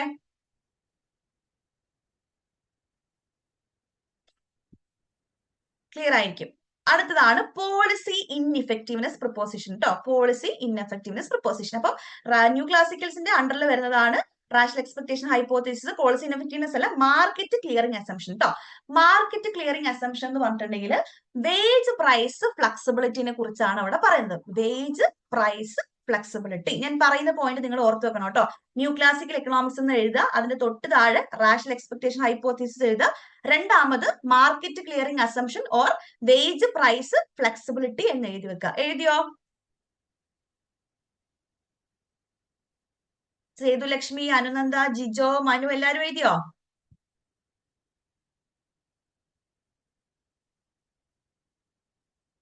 Yes yes. ഇതാ, അപ്പൊ മൂന്നാമത്തത് നമ്മൾ പറഞ്ഞു പോളിസി ഇൻഎഫക്റ്റീവ്നെസ് പ്രിപ്പോസിഷൻ. അപ്പൊ policy ineffectiveness preposition new ക്ലാസിക്കലുമായിട്ട് related ആയി നിൽക്കുന്നു. പോളിസി ഇൻഎഫക്റ്റീവ്നെസ് എന്ന് പറഞ്ഞിട്ടുണ്ടെങ്കിൽ സിസ്റ്റമാറ്റിക് ആയിട്ടുള്ള മോണിറ്ററി പോളിസിയും ഫിസിക്കൽ പോളിസിയും നമ്മുടെ റിയൽ വേരിയബിൾ ആയിട്ടുള്ള ഔട്ട്പുട്ടിലെയും എംപ്ലോയ്മെന്റിനെയും ബാധിക്കുന്നില്ല. ഓൺലി അൺഎക്സ്പെക്ടഡ് ആയിട്ടുള്ള അല്ലെങ്കിൽ അൺആന്റിസിപ്പേറ്റഡ് ആയിട്ടുള്ള പോളിസി ചേഞ്ചസ് ആയിരിക്കും നമ്മുടെ റിയൽ വേരിയബിൾസ് ആയിട്ടുള്ള ഔട്ട്പുട്ടിനെയും എംപ്ലോയ്മെന്റിനെയും ബാധിക്കുന്നത്. അപ്പം ഈ മൂന്ന് കോൺസെപ്റ്റുകളും ന്യൂ ക്ലാസിക്കൽ ഇക്കണോമിക്സിന്റെ അണ്ടറിൽ വരുന്നതാണ്. Rational expectation, market clearing mechanism or price wage price flexibility, policy ineffectiveness proposition. ഇനി അടുത്തതാണ് neutrality of money. Money is neutral in the long run. Changes in the money supply affect only price, not output or employment. Okay, നമ്മൾ പഠിക്കുന്നതാണ് മണി എന്താണ്, long റണ്ണിൽ neutral ആണ്. അതായത് മണി സപ്ലൈയിൽ ഉണ്ടാക്കുന്ന മാറ്റങ്ങൾ നമ്മുടെ നോമിനൽ വേരിയബിൾസ് ആയിട്ടുള്ള വേജിലും പ്രൈസിലും ഒക്കെ മാത്രമേ മാറ്റം വരുത്തുള്ളൂ. നമ്മുടെ റിയൽ വേരിയബിൾസ് ആയിട്ടുള്ള ഔട്ട്പുട്ടിലും എംപ്ലോയ്മെന്റിലും ഒന്നും മാറ്റം വരുത്തില്ല. അതിനാണ് നമ്മൾ ന്യൂട്രാലിറ്റി ഓഫ് മണി എന്ന് പറയുന്നത്. അപ്പം ലോങ് റണ്ണിൽ ലോങ് റണ്ണിൽ മണി എന്ന് പറയുന്നത് ന്യൂട്രൽ ആണ്. മണി സപ്ലൈ ഉണ്ടാക്കുന്ന മാറ്റങ്ങൾ നോമിനൽ വേരിയബിൾസിനെ മാത്രമേ അഫക്ട് ചെയ്യുള്ളൂ. റിയൽ വേരിയബിൾ ആയിട്ടുള്ള ഔട്ട്പുട്ടിനെയും എംപ്ലോയ്മെന്റിനെയും ഒന്നും ബാധിക്കുന്നില്ല. ഇതും ക്ലിയർ അല്ലേ? ഇത്രയും കാര്യങ്ങൾ പഠിച്ചിട്ടുണ്ടെങ്കിൽ നിങ്ങൾക്ക് ഒരുപാട് ക്വസ്റ്റ്യൻസ് ഞാൻ കാണിക്കുന്നത് ആൻസർ ചെയ്യാൻ വേണ്ടിയിട്ട് പറ്റും. ക്ലിയർ ആണെന്ന് വിചാരിക്കുന്നു. അടുത്തതും വളരെ ഇമ്പോർട്ടന്റ് ആയിട്ടുള്ള ഒരു കോൺസെപ്റ്റ് ആണ് നോ മണി ഇല്യൂഷൻ. അപ്പം ഇല്യൂഷൻ എന്ന് പറഞ്ഞിട്ടുണ്ടെങ്കിൽ തന്നെ നമുക്ക് അറിയാലോ, നമ്മൾ എന്തൊക്കെയോ അങ്ങോട്ട് ഊഹാപോഹത്തിൽ നമ്മൾ അങ്ങോട്ട് ചിന്തിച്ച് വെക്കുന്നതിനാണ് നമ്മൾ നോർമലി എന്ത് വിളിക്കുന്നത്, ഇല്യൂഷൻ എന്ന് വിളിക്കുന്നത്. ഓക്കെ, അപ്പൊ നിങ്ങൾ ചിന്തിക്കുക. ഇപ്പം എന്റെ മന്ത്ലി ഇൻകം എന്ന് പറയുന്നത് 20,000 ആയിരുന്നു എന്ന് വിചാരിക്കാം. അപ്പൊ എന്റെ മന്ത്ലി ഇൻകം 20,000 നിന്ന് ഒരു 22,000 ആയിട്ട് കൂടി. 20,000 നിന്ന് 22,000 ആയിട്ട് കൂടി. അപ്പം ശരിക്കും 20,000 നിന്ന് 20K നിന്ന് 22K ആയ സമയത്ത് ഞാൻ വിചാരിക്കും ഞാൻ ഭയങ്കര റിച്ച് ആയിന്ന്. പക്ഷേ അവിടെ എന്താ ശരിക്കും സംഭവിക്കുന്നത്, പ്രൈസും അതേപോലെ തന്നെ കൂടിയിട്ടുണ്ടാകും. ഓക്കെ, അല്ലെങ്കിൽ ഇൻഫ്ലേഷനും സംഭവിച്ചിട്ടുണ്ടായിരിക്കുക. അപ്പൊ ശരിക്കും എന്റെ പർച്ചേസിംഗ് പവർ അല്ലെങ്കിൽ എന്റെ റിയൽ പർച്ചേസിംഗ് പവറിൽ എന്തെങ്കിലും മാറ്റം വരുന്നുണ്ടോ എന്ന് കമന്റ് ചെയ്തേ. നോമിനൽ എന്ന് പറയുമ്പോൾ നമ്മൾ ആ കിട്ടിയിട്ടുള്ള ഇൻകം ആണ് അവിടെ പറയുന്നത്. പക്ഷെ റിയൽ എന്ന് പറയുമ്പോൾ നമ്മൾ പർച്ചേസിംഗ് പവർ ആണ്. ഓക്കെ, എന്റെ പർച്ചേസിംഗ് പവറിൽ മാറ്റം വന്നിട്ടുണ്ടോ പ്രൈസ് കൂടിയിട്ടുണ്ടെങ്കിൽ, ഇൻഫ്ലേഷൻ സംഭവിച്ചിട്ടുണ്ടെങ്കിൽ? ഇല്ല അല്ലെ, എന്റെ പർച്ചേസിംഗ് പവറിൽ മാറ്റം ഒന്നും വന്നിട്ടില്ല. അതിനെയാണ് നമ്മൾ എന്ത് വിളിക്കുക, മണി ഇല്യൂഷൻ എന്ന് വിളിക്കുക. അപ്പൊ ഞാൻ വിചാരിക്കും 20,000 നിന്ന് 22,000 അപ്പൊ ഞാൻ ഭയങ്കര റിച്ച് ആയി, എന്റെ പർച്ചേസിംഗ് പവർ ഒക്കെ കൂടിയെന്ന് ഞാൻ അസ്യൂം ചെയ്തതിനാണ് നമ്മൾ മണി ഇല്യൂഷൻ എന്ന് വിളിക്കുക. പക്ഷേ റാഷണൽ എക്സ്പെക്ടേഷൻ ഹൈപ്പോത്തിസിസ് അല്ലെങ്കിൽ ന്യൂ ക്ലാസിക്കൽ ഇക്കണോമിക്സ് പ്രകാരം എന്താ പറയുന്നത്, ഇവിടെ മണി ഇല്യൂഷൻ സംഭവിക്കില്ല. കാരണം എന്താണ്, അവർ റാഷണലി എക്സ്പെക്ട് ചെയ്യുന്ന ആൾക്കാരാണ്. അവർക്ക് അവൈലബിൾ ആയിട്ടുള്ള എല്ലാ ഇൻഫോർമേഷൻസും അവർ എഫിഷ്യന്റ്ലി യൂസ് ചെയ്തിട്ടാണ് എന്ത് ചെയ്യുക, ഫ്യൂച്ചർ ഫോർകാസ്റ്റ് ചെയ്യുന്നതായിരിക്കുക. ഓക്കെ, അപ്പം ഇവിടെ മണി ഇല്യൂഷൻ ഉണ്ടായിരിക്കില്ല. അവർ അവരുടെ എക്സ്പെക്ടേഷൻസ് റാഷണലി അഡ്ജസ്റ്റ് ചെയ്യും. അല്ലെങ്കിൽ ഫ്യൂച്ചറിൽ ഇത്ര തരത്തിലുള്ള ഇൻഫ്ലേഷൻ ഉണ്ടായിരിക്കും, അപ്പൊ എന്റെ പർച്ചേസിംഗ് പവർ ഇത്ര കുറയും എന്നൊക്കെയുള്ള ഒരു എക്സ്പെക്ടേഷൻ അവർക്ക് ഉണ്ടായിരിക്കും. അതുകൊണ്ട് തന്നെ ഇവിടെ മണി ഇല്യൂഷൻ ഉണ്ടാകില്ല. No money illusion. ക്ലിയർ അല്ലേ? ക്ലിയർ അല്ലേ? യെസ്. ഓക്കെ, ഇനി അപ്പൊ ഞാൻ നേരത്തെ മാർക്കറ്റ് ക്ലിയറിംഗ് അസംഷൻ അല്ലെങ്കിൽ വേജ് പ്രൈസ് ഫ്ലെക്സിബിലിറ്റി ന്യൂ ക്ലാസിക്കൽസിന്റെ അസംഷൻ ആണെന്ന് പറഞ്ഞിട്ടുണ്ടായിരുന്നു. അതും കൂടി നമുക്ക് എന്താണ് എക്സ്പ്ലെയിൻ ചെയ്തിട്ട് ഈ ക്വസ്റ്റനിലേക്ക് തിരിച്ചു വരാം കേട്ടോ. ഇത്രയും കോൺസെപ്റ്റ് വലിച്ചു നീട്ടി പറയുന്നത് ഇതിൽ നിന്ന് അത്രയും ക്വസ്റ്റ്യൻസ് വരുന്നത് കൊണ്ടാണ്. ശ്രദ്ധിച്ചേ. അപ്പം വേജ് പ്രൈസ് ഫ്ലെക്സിബിലിറ്റി അല്ലെങ്കിൽ മാർക്കറ്റ് ക്ലിയറിംഗ് അസംഷൻ എന്ന് പറഞ്ഞിട്ടുണ്ടെങ്കിൽ വേജസും പ്രൈസസും നമ്മുടെ ഡിമാൻഡും സപ്ലൈയും ചേഞ്ച് ചെയ്യുന്നതിനനുസരിച്ച് തന്നെ എന്ത് ചെയ്യും, അഡ്ജസ്റ്റ് ആകും. അതിനാണ് നമ്മൾ വേജ് പ്രൈസ് ഫ്ലെക്സിബിലിറ്റി എന്ന് പറയുന്നത്. ഒന്നും കൂടി റിപ്പീറ്റ് ചെയ്യാം. അതായത് ഡിമാൻഡും സപ്ലൈയും ചേഞ്ച് ചെയ്യുന്നതിനനുസരിച്ച് തന്നെ നമ്മുടെ വേജും പ്രൈസും ഒക്കെ പെട്ടെന്ന് തന്നെ ഓട്ടോമാറ്റിക്കലി അഡ്ജസ്റ്റ് ആകുന്നതിനെയാണ് നമ്മൾ വേജ് പ്രൈസ് ഫ്ലെക്സിബിലിറ്റി എന്ന് പറയുക. ഓക്കെ, അതുകൊണ്ട് തന്നെ നമുക്കിവിടെ അൺഎംപ്ലോയ്മെന്റോ അല്ലെങ്കിൽ എക്സസ് സപ്ലൈയോ അങ്ങനത്തെ കാര്യങ്ങളൊന്നും ഉണ്ടാകില്ല. അതിനാണ് നമ്മൾ മാർക്കറ്റ് ക്ലിയറിംഗ് അസംഷൻ അല്ലെങ്കിൽ മാർക്കറ്റ് ക്ലിയറിംഗ് മെക്കാനിസം എന്നൊക്കെ വിളിക്കുന്നത്. ഇതെങ്ങനെയാണ് ഇതിന്റെ ഒരു എന്താ പറയാ സംഭവിക്കാൻ നമുക്ക് നോക്കാം. അതായത് താഴത്തെ കാര്യം നോക്കുക കേട്ടോ. എങ്ങനെയാണ് വേജും പ്രൈസും എങ്ങനെയാണ് ഫ്ലെക്സിബിൾ ആകുന്നത് നമുക്ക് നോക്കാം. If demand for labour falls, demand for labour കുറഞ്ഞു, അതായത് കറന്റ്ലി ഇക്കോണമിയിൽ എന്താണ് അൺഎംപ്ലോയ്മെന്റ് ആണ് നിലനിൽക്കുന്നത്. അതിനാണ് നമ്മൾ ഡിമാൻഡ് ഫോർ ലേബർ കുറഞ്ഞു എന്ന് പറയുന്നത്. അപ്പം ലേബറിന്റെ ഡിമാൻഡ് കുറയുന്ന സമയത്ത് വേജ് റേറ്റ് ഫാൾ ആകും. ആർക്കെങ്കിലും വേജ് റേറ്റ് എങ്ങനെയാ ഡിമാൻഡ് ഫോർ ലേബർ കുറയുന്ന സമയത്ത് ഫാൾ ആകുക എന്ന് അറിയാത്തവരുണ്ടോ? എനിവൺ?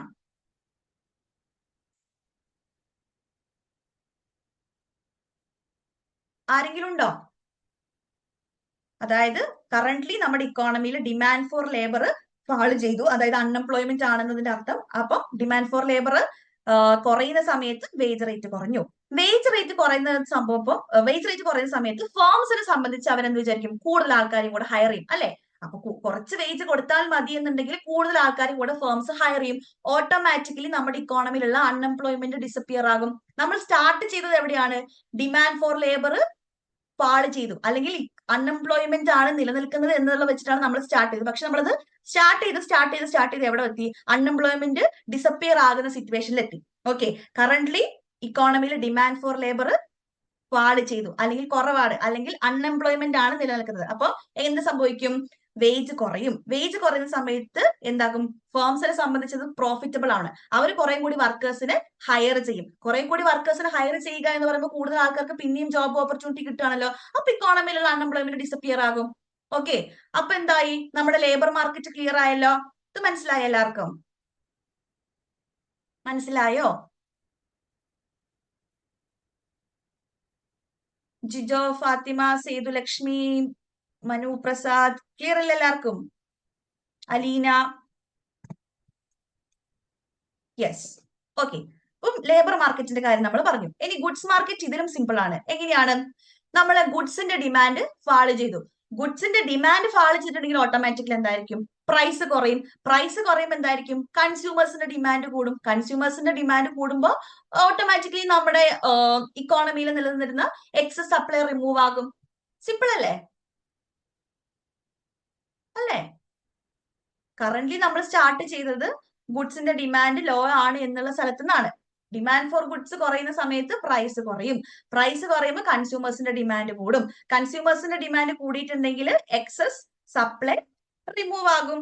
ഓക്കെ, അപ്പം ഇങ്ങനെ ഡിമാൻഡിലും സപ്ലൈയിലും ഉണ്ടാക്കുന്ന ചേഞ്ചിനനുസരിച്ച് പ്രൈസും വേജും അഡ്ജസ്റ്റ് ആകുന്നതിനെയാണ് നമ്മൾ എന്ത് വിളിക്കുക?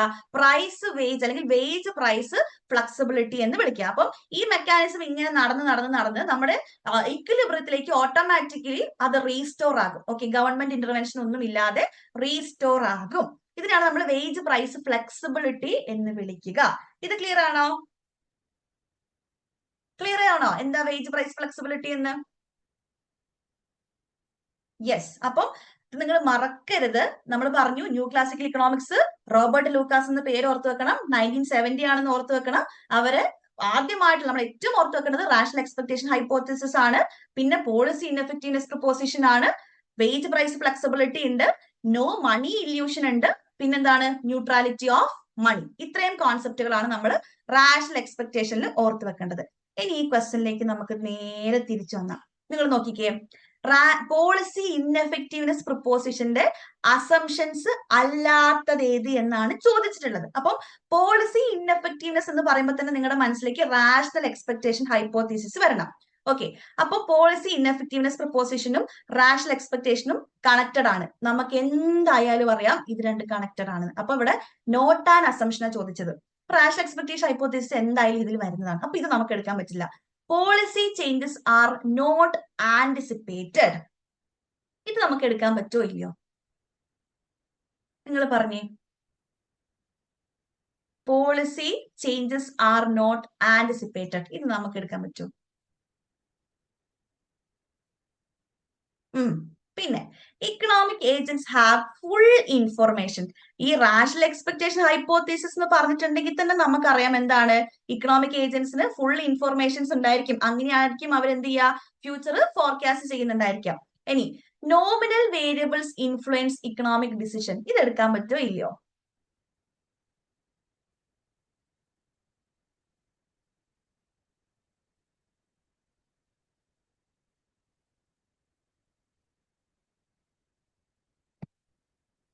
യെസ്, കാരണം നമ്മൾ പറഞ്ഞു റാഷണൽ എക്സ്പെക്ടേഷൻ ഹൈപ്പോത്തസിസ് പ്രകാരം, അല്ലെങ്കിൽ നമ്മൾ ന്യൂ ക്ലാസിക് ഇക്കണോമിക്സിന്റെ ഒക്കെ പ്രൊപ്പോസിഷൻ പ്രകാരം നമ്മൾ പറഞ്ഞിട്ടുള്ളത് എന്താണ്, മണി സപ്ലൈയിൽ ഉണ്ടാക്കുന്ന ചേഞ്ചസ് നോമിനൽ വേരിയബിൾ ആയിട്ടുള്ള പ്രൈസിലും വേജിലും മാത്രമേ മാറ്റം വരുത്തുള്ളൂ, റിയൽ വേരിയബിൾ ആയിട്ടുള്ള ഔട്ട്പുട്ടിലും എംപ്ലോയ്മെന്റിലും മാറ്റം വരുത്തുന്നില്ല എന്ന് നമ്മൾ പറഞ്ഞു. ഇനി നിങ്ങൾ ഇതിന്റെ ആൻസർ ഒന്ന് ചെയ്തേ. Output and employment are at the natural level. ഇതിന്റെ ആൻസർ നിങ്ങൾ ഒന്ന് ചെയ്തേ. എ നമുക്ക് എന്തായാലും എടുക്കാൻ പറ്റില്ല. അപ്പം എ ഉള്ള രണ്ട് ഓപ്ഷൻസ് ഇവിടെ ഉണ്ട്. അപ്പൊ തന്നെ നമുക്ക് ഇതും കട്ട് ചെയ്യാം, ഇതും കട്ട് ചെയ്യാം. Economic agents have full information എന്നുള്ളത് എന്താണ്, നമുക്ക് എന്തായാലും അതും പറ്റില്ല. സി ഉള്ള ഈ ഓപ്ഷൻ കൂടി നമുക്ക് കട്ട് ചെയ്യാം. ബിയും ഡിയും അല്ലേ ആൻസർ? യെസ്, മനു ആജ്ഞ വർഗീസും ആൻസർ ചെയ്തിട്ടുണ്ട്. ബാക്കി എല്ലാവരും എന്താ ആൻസർ ചെയ്യാത്ത? നിങ്ങൾക്ക് കത്തിയില്ലേ കാര്യം? മനസ്സിലാവാത്തവരുണ്ടോ?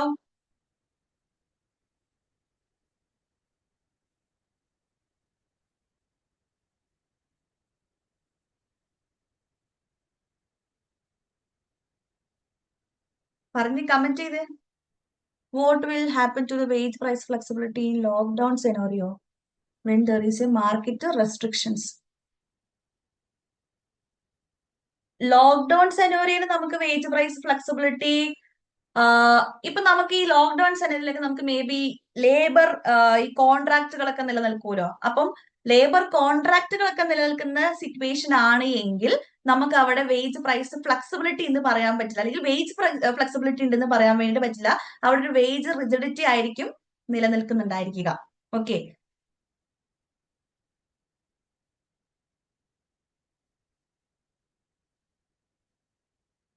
ഇതെല്ലാവർക്കും മനസ്സിലായോ ഈ കാര്യം? ഇപ്പൊ ഞാൻ എന്താണ് എക്സ്പ്ലെയിൻ ചെയ്തത്, അല്ലെങ്കിൽ മീൻസ് ഈ ക്വസ്റ്റ്യന്റെ ആൻസർ എല്ലാവർക്കും മനസ്സിലായോ?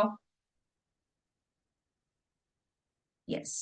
അപ്പം എന്തുകൊണ്ട് ഇവിടെ ബാക്കിയുള്ള ഓപ്ഷൻസ്, അത് റാഷണൽ എക്സ്പെക്ടേഷൻ പോളിസി ഇൻഎഫക്റ്റീവ്നെസ് പ്രൊപ്പോസിഷന്റെ ഒരു അസംഷൻ ആണ്. ഓക്കെ, ഇനി അടുത്തത് എന്താണ്, policy changes are not anticipated. അത് എന്താണ് റാഷണൽ എക്സ്പെക്ടേഷൻ അല്ലെങ്കിൽ പോളിസി ഇൻഎഫക്റ്റീവ്നെസ് പ്രൊപ്പോസിഷന്റെ അസംഷൻ? നമ്മളിവിടെ policy changes are not anticipated എന്ന് പറയുമ്പോൾ അതിന്റെ അർത്ഥം പോളിസി ചേഞ്ചസ് ആർ അൺആന്റിസിപ്പേറ്റഡ് എന്നാണ് ഈ നോട്ട് ആന്റിസിപ്പേറ്റഡിന്റെ മീനിങ്. പക്ഷെ നമ്മൾ എന്താ പറഞ്ഞിട്ടുള്ളത്, പോളിസി ചേഞ്ചസ് ആർ ആന്റിസിപ്പേറ്റഡ് എന്ന് നമ്മൾ പഠിച്ചിട്ടുള്ളത് അല്ലേ? Policy changes are anticipated. അവർ അവൈലബിൾ ആയിട്ടുള്ള എല്ലാ ഇൻഫോർമേഷൻസ് യൂസ് ചെയ്തിട്ടാണ് ഫ്യൂച്ചർ ഫോർകാസ്റ്റ് ചെയ്യുക. അപ്പൊ പോളിസി ചേഞ്ചസ് ആർ ആന്റിസിപ്പേറ്റഡ്. ഇനി economic agents have full information, അതാണ് മെയിൻ ആയിട്ടുള്ള നമ്മുടെ അസംഷൻ എന്ന് പറയുന്നത്. Nominal variables influence economic decisions. Okay, output and employment are at the natural rate. Okay, അപ്പം റാഷണൽ എക്സ്പെക്ടേഷൻ ഹൈപ്പോത്തസിന്റെ അസംഷൻസ് കൃത്യമായിട്ട് നിങ്ങളും ഓർത്ത് വെക്കുക. എന്താണ് വേജ്, ഒരു മിനിറ്റ് കേട്ടോ, ഇവിടെ ഞാൻ കൊടുത്ത ആൻസറിലുള്ള മിസ്റ്റേക്ക് ആണോ? യെസ്, ACD ആണേ. ഒരു മിനിറ്റ് കേട്ടോ, റൈസ് ചെയ്തോട്ടെ.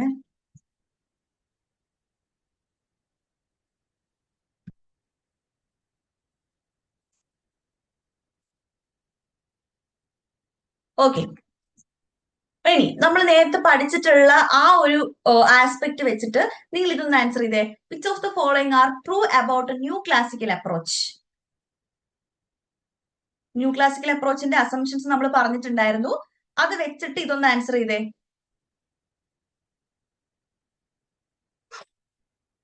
വേഗം എല്ലാവരും ആൻസർ ചെയ്യാട്ടോ. സിമ്പിൾ ആണ്, ഞാൻ നേരത്തെ ആ അസംഷന്റെ സ്ലൈഡിൽ കാണിച്ചിട്ടുള്ള കാര്യങ്ങൾ മാത്രമേ ഉള്ളൂ.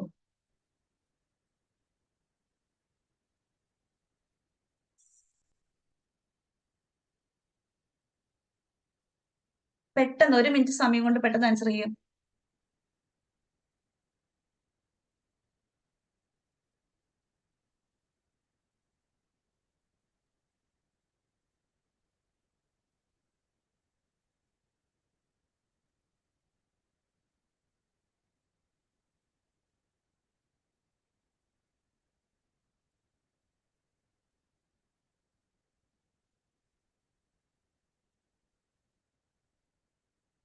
യെസ്. അപ്പൊ ന്യൂ ക്ലാസിക്കലുമായിട്ട് റിലേറ്റഡ് ആയിട്ട് ശരിയായിട്ടുള്ളത് നമ്മൾ നേരത്തെ പറഞ്ഞിട്ടുണ്ടായിരുന്നു. ഒന്ന് നമ്മൾ പറഞ്ഞു, മെയിൻ ആയിട്ടുള്ള ഒരാള് റോബർട്ട് ലൂക്കാസ് ആണ്. ഓക്കെ. പിന്നെ ന്യൂ ക്ലാസിക്കൽ ഇക്കണോമിക്സ് ബേസ് ചെയ്തിരിക്കുന്നത് അഡാപ്റ്റീവ് എക്സ്പെക്ടേഷൻ ആണോ? അല്ല, റാഷണൽ എക്സ്പെക്ടേഷൻ ആണ്. അതുകൊണ്ട് ബി നമുക്ക് കട്ട് ചെയ്യാം. ബി ഉള്ള എല്ലാ ഓപ്ഷൻസും നമുക്ക് കളഞ്ഞാൽ പോലെ, എയും കളയുക, സിയും കളയുക, ഡിയും കളയുക. ഓക്കെ. ഇത്തരത്തിലുള്ള ക്വസ്റ്റ്യൻ നമുക്ക് പെട്ടെന്ന് എലിമിനേറ്റ് ചെയ്ത് ആൻസറിലേക്ക് എത്തണം കേട്ടോ. It was developed during 1950s ആണോ? അല്ല, നമ്മൾ പ്രീവിയസ് സ്ലൈഡിൽ എന്താ പഠിച്ചിട്ടുള്ളത്? It was developed during 1970s എന്ന് പറഞ്ഞിട്ടുള്ളത്. Complete wage price flexibility new ക്ലാസിക്കൽസിന്റെ അസംഷൻ ആണ് അല്ലെ? അപ്പൊ എയും വരും, ഡിയും വരും. Difference between actual and expected prices random error. ഞാൻ പറഞ്ഞു, അവൈലബിൾ ആയിട്ടുള്ള എല്ലാ ഇൻഫർമേഷൻസും യൂസ് ചെയ്തിട്ടാണ് അവർ പ്രെഡിക്റ്റ് ചെയ്യുക. സോ ആ ഒരു പ്രഡിക്ഷനിൽ വരുന്ന എറേഴ്സ് എന്ന് പറയുന്നത് എന്തായിരിക്കും? ജസ്റ്റ് റാൻഡം എറേഴ്സ് ആയിരിക്കും, നോട്ട് സിസ്റ്റമാറ്റിക്. അപ്പം എയും ഡിയും ഇയും. അപ്പൊ നിങ്ങൾക്ക് മനസ്സിലായോ ക്വസ്റ്റ്യൻസ് എങ്ങനെയൊക്കെയാണ് ചോദിക്കുക? ഒരേ കോൺസെപ്റ്റിൽ നിന്ന് ഒരു എക്സാമിൽ തന്നെ ചോദിച്ചിട്ടുള്ള 2 ക്വസ്റ്റ്യൻസ് ആണ് ഞാൻ ഇപ്പൊ കാണിച്ചത്. അപ്പൊ നിങ്ങൾക്ക് മനസ്സിലായില്ലേ എങ്ങനെയാണ് ക്വസ്റ്റ്യന്റെ പാറ്റേൺ എന്ന്? ക്ലിയർ അല്ലേ?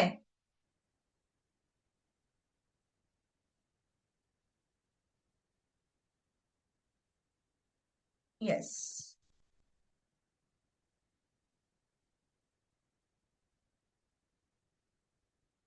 ഈ കാര്യങ്ങളൊക്കെ നമ്മൾ പറഞ്ഞതാണേ.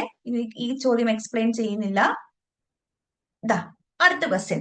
According to Lucas critique. നിങ്ങൾ ആലോചിക്കുക, ഒരേ എക്സാമിൽ തന്നെ സെയിം കോൺസെപ്റ്റിൽ നിന്ന് എക്സ്പ്ലെയിൻ ചെയ്യുന്ന മൂന്നാമത്തെ ക്വസ്റ്റ്യൻ ആണിത്. ലൂക്കാസ് ക്രിട്ടിക് പ്രകാരം എന്താണ് എന്നാണ് ചോദിച്ചിട്ടുള്ളത്, അല്ലെങ്കിൽ ലൂക്കാസ് ക്രിട്ടിക് എന്താണ് ഉദ്ദേശിക്കുന്നത് എന്നാണ് ചോദിച്ചിട്ടുള്ളത്.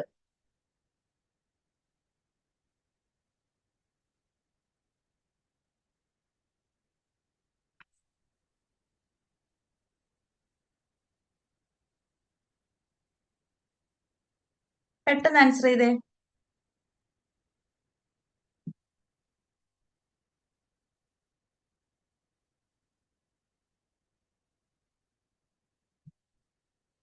ഒരാൾ എ പറയുന്നുണ്ട്.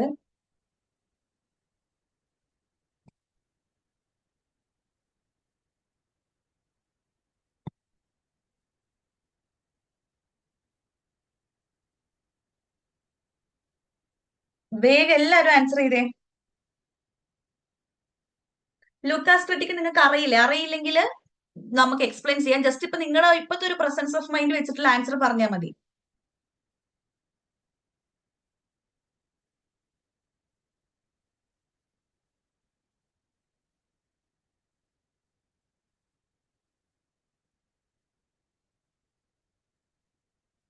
ആൻസർ പറയൂ. യെസ്, രണ്ടുപേരെ ആൻസർ പറഞ്ഞിട്ടുള്ളൂ. യെസ്, സി പറയുന്നു, എ പറയുന്നു, സി പറയുന്നു. ഓക്കെ. അപ്പൊ നമുക്ക് ആൻസറിലേക്ക് പോകുന്നതിന് മുൻപ് എന്താണ് ലൂക്കാസ് ക്രിട്ടിക് എന്ന് പറയാം കേട്ടോ. എ പറയുന്നു. അപ്പോ ഇന്നത്തെ മെയിൻ ആയിട്ടുള്ള നമ്മുടെ ഉദ്ദേശം റാഷണൽ എക്സ്പെക്ടേഷൻസ്, ഹൈപ്പോത്തസിസും ന്യൂ ക്ലാസിക്കൽസിന്റെ അസംഷൻസ് പഠിക്കുക എന്നുള്ളതായിരുന്നു. അതിന്റെ മെയിൻ അസംഷൻസ് നമ്മൾ പഠിച്ചു. 2 ക്വസ്റ്റ്യൻസ് നമ്മൾ ഡീൽ ചെയ്തു. ഓക്കെ. ഈ ക്വസ്റ്റ്യനിലേക്ക് വരും കേട്ടോ. ലൂക്കാസ് ക്രിട്ടിക് എന്താണെന്നാണ് നോക്കുന്നത്. ശ്രദ്ധിച്ചോണേ. Okay. Lucas critic states that economic model based only on past data cannot accurately predict the effect of new government policies because people form expectations and adjust their behavior. Okay, ഇത് ഇപ്പൊ നിങ്ങൾക്ക് വായിച്ചാൽ മനസ്സിലാവില്ല. ഞാൻ പറയുന്ന ഒരു എക്സാമ്പിളിലേക്ക് നോക്കാം കേട്ടോ. Suppose government continuously money supply increase ചെയ്യുകയാണെന്ന് വിചാരിക്കുക. എന്തിനു വേണ്ടിയിട്ടാണ്? അൺഎംപ്ലോയ്മെന്റ് കുറക്കാൻ വേണ്ടിയിട്ട്. ഓക്കെ. അപ്പൊ അൺഎംപ്ലോയ്മെന്റ് കുറക്കാൻ വേണ്ടിയിട്ട് മണി സപ്ലൈ ഗവൺമെന്റ് ഇൻക്രീസ് ചെയ്യുകയാണെന്ന് വിചാരിക്കുക. അപ്പൊ മണി സപ്ലൈ ഇൻക്രീസ് ചെയ്യുന്നുണ്ട്. അപ്പൊ വർക്കേഴ്സും ഫേംസും എന്താണ് ഈ പോളിസി ചേഞ്ചസ് പോളിസി ചേഞ്ചസ് കൊണ്ട് ഉണ്ടാക്കുന്ന വ്യത്യാസമൊക്കെ റിയലൈസ് ചെയ്യുന്നുണ്ട്. അതാണ് നമ്മൾ റാഷണൽ എക്സ്പെക്ടേഷൻ എന്ന് പറയുന്നത് അല്ലെ. സോ അവരെന്ത് ചെയ്യും? കൂടുതൽ വേജസും അല്ലെങ്കിൽ പ്രൈസിൽ ഉണ്ടായിരിക്കുന്ന ഹൈക്കൊക്കെ അവര് എക്സ്പെക്ട് ചെയ്യും. ഓക്കെ.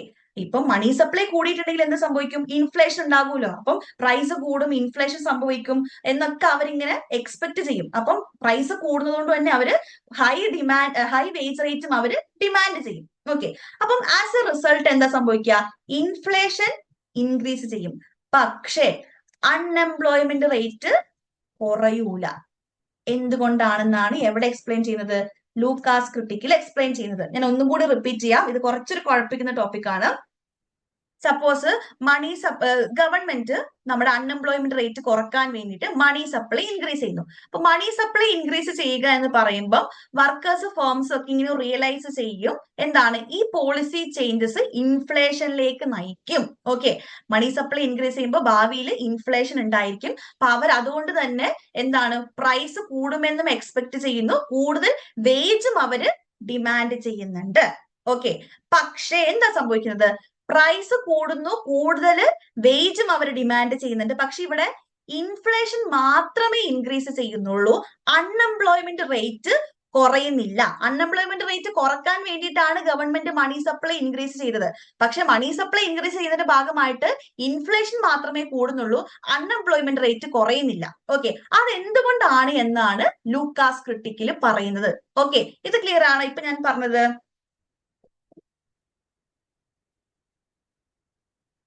ഇപ്പൊ ഞാൻ പറഞ്ഞത് ക്ലിയർ ആണോ? പറയടാ നിങ്ങൾ ചാറ്റ് ബോക്സിൽ. വൺ മാൻ ഷോ ആയിട്ട് നമ്മൾ പറയാം. Yes, okay. ആർക്കെങ്കിലും അറിയോ എന്തുകൊണ്ടായിരിക്കും ഈ അൺഎംപ്ലോയ്മെന്റ് റേറ്റ് കുറയാത്തതെന്ന്? എനിവൺ? ആർക്കെങ്കിലും ഒന്ന് പറയാൻ പറ്റുമോ എന്തുകൊണ്ടായിരിക്കും unemployment rate കുറയാത്തത്?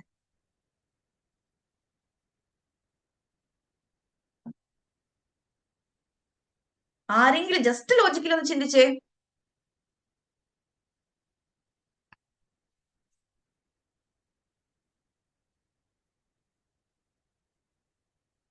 They know the wage is not real. wage is not real എന്നുള്ളതൊക്കെ ശരി തന്നെയാണ്. എന്നാലും they are not ready to work. വേറെ ഒന്ന് ചിന്തിച്ചേ, വേറെ രൂപത്തില്.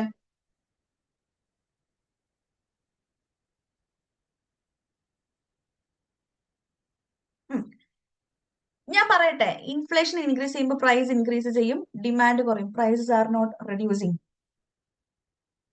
ഓക്കെ, ഞാൻ പറയട്ടെ.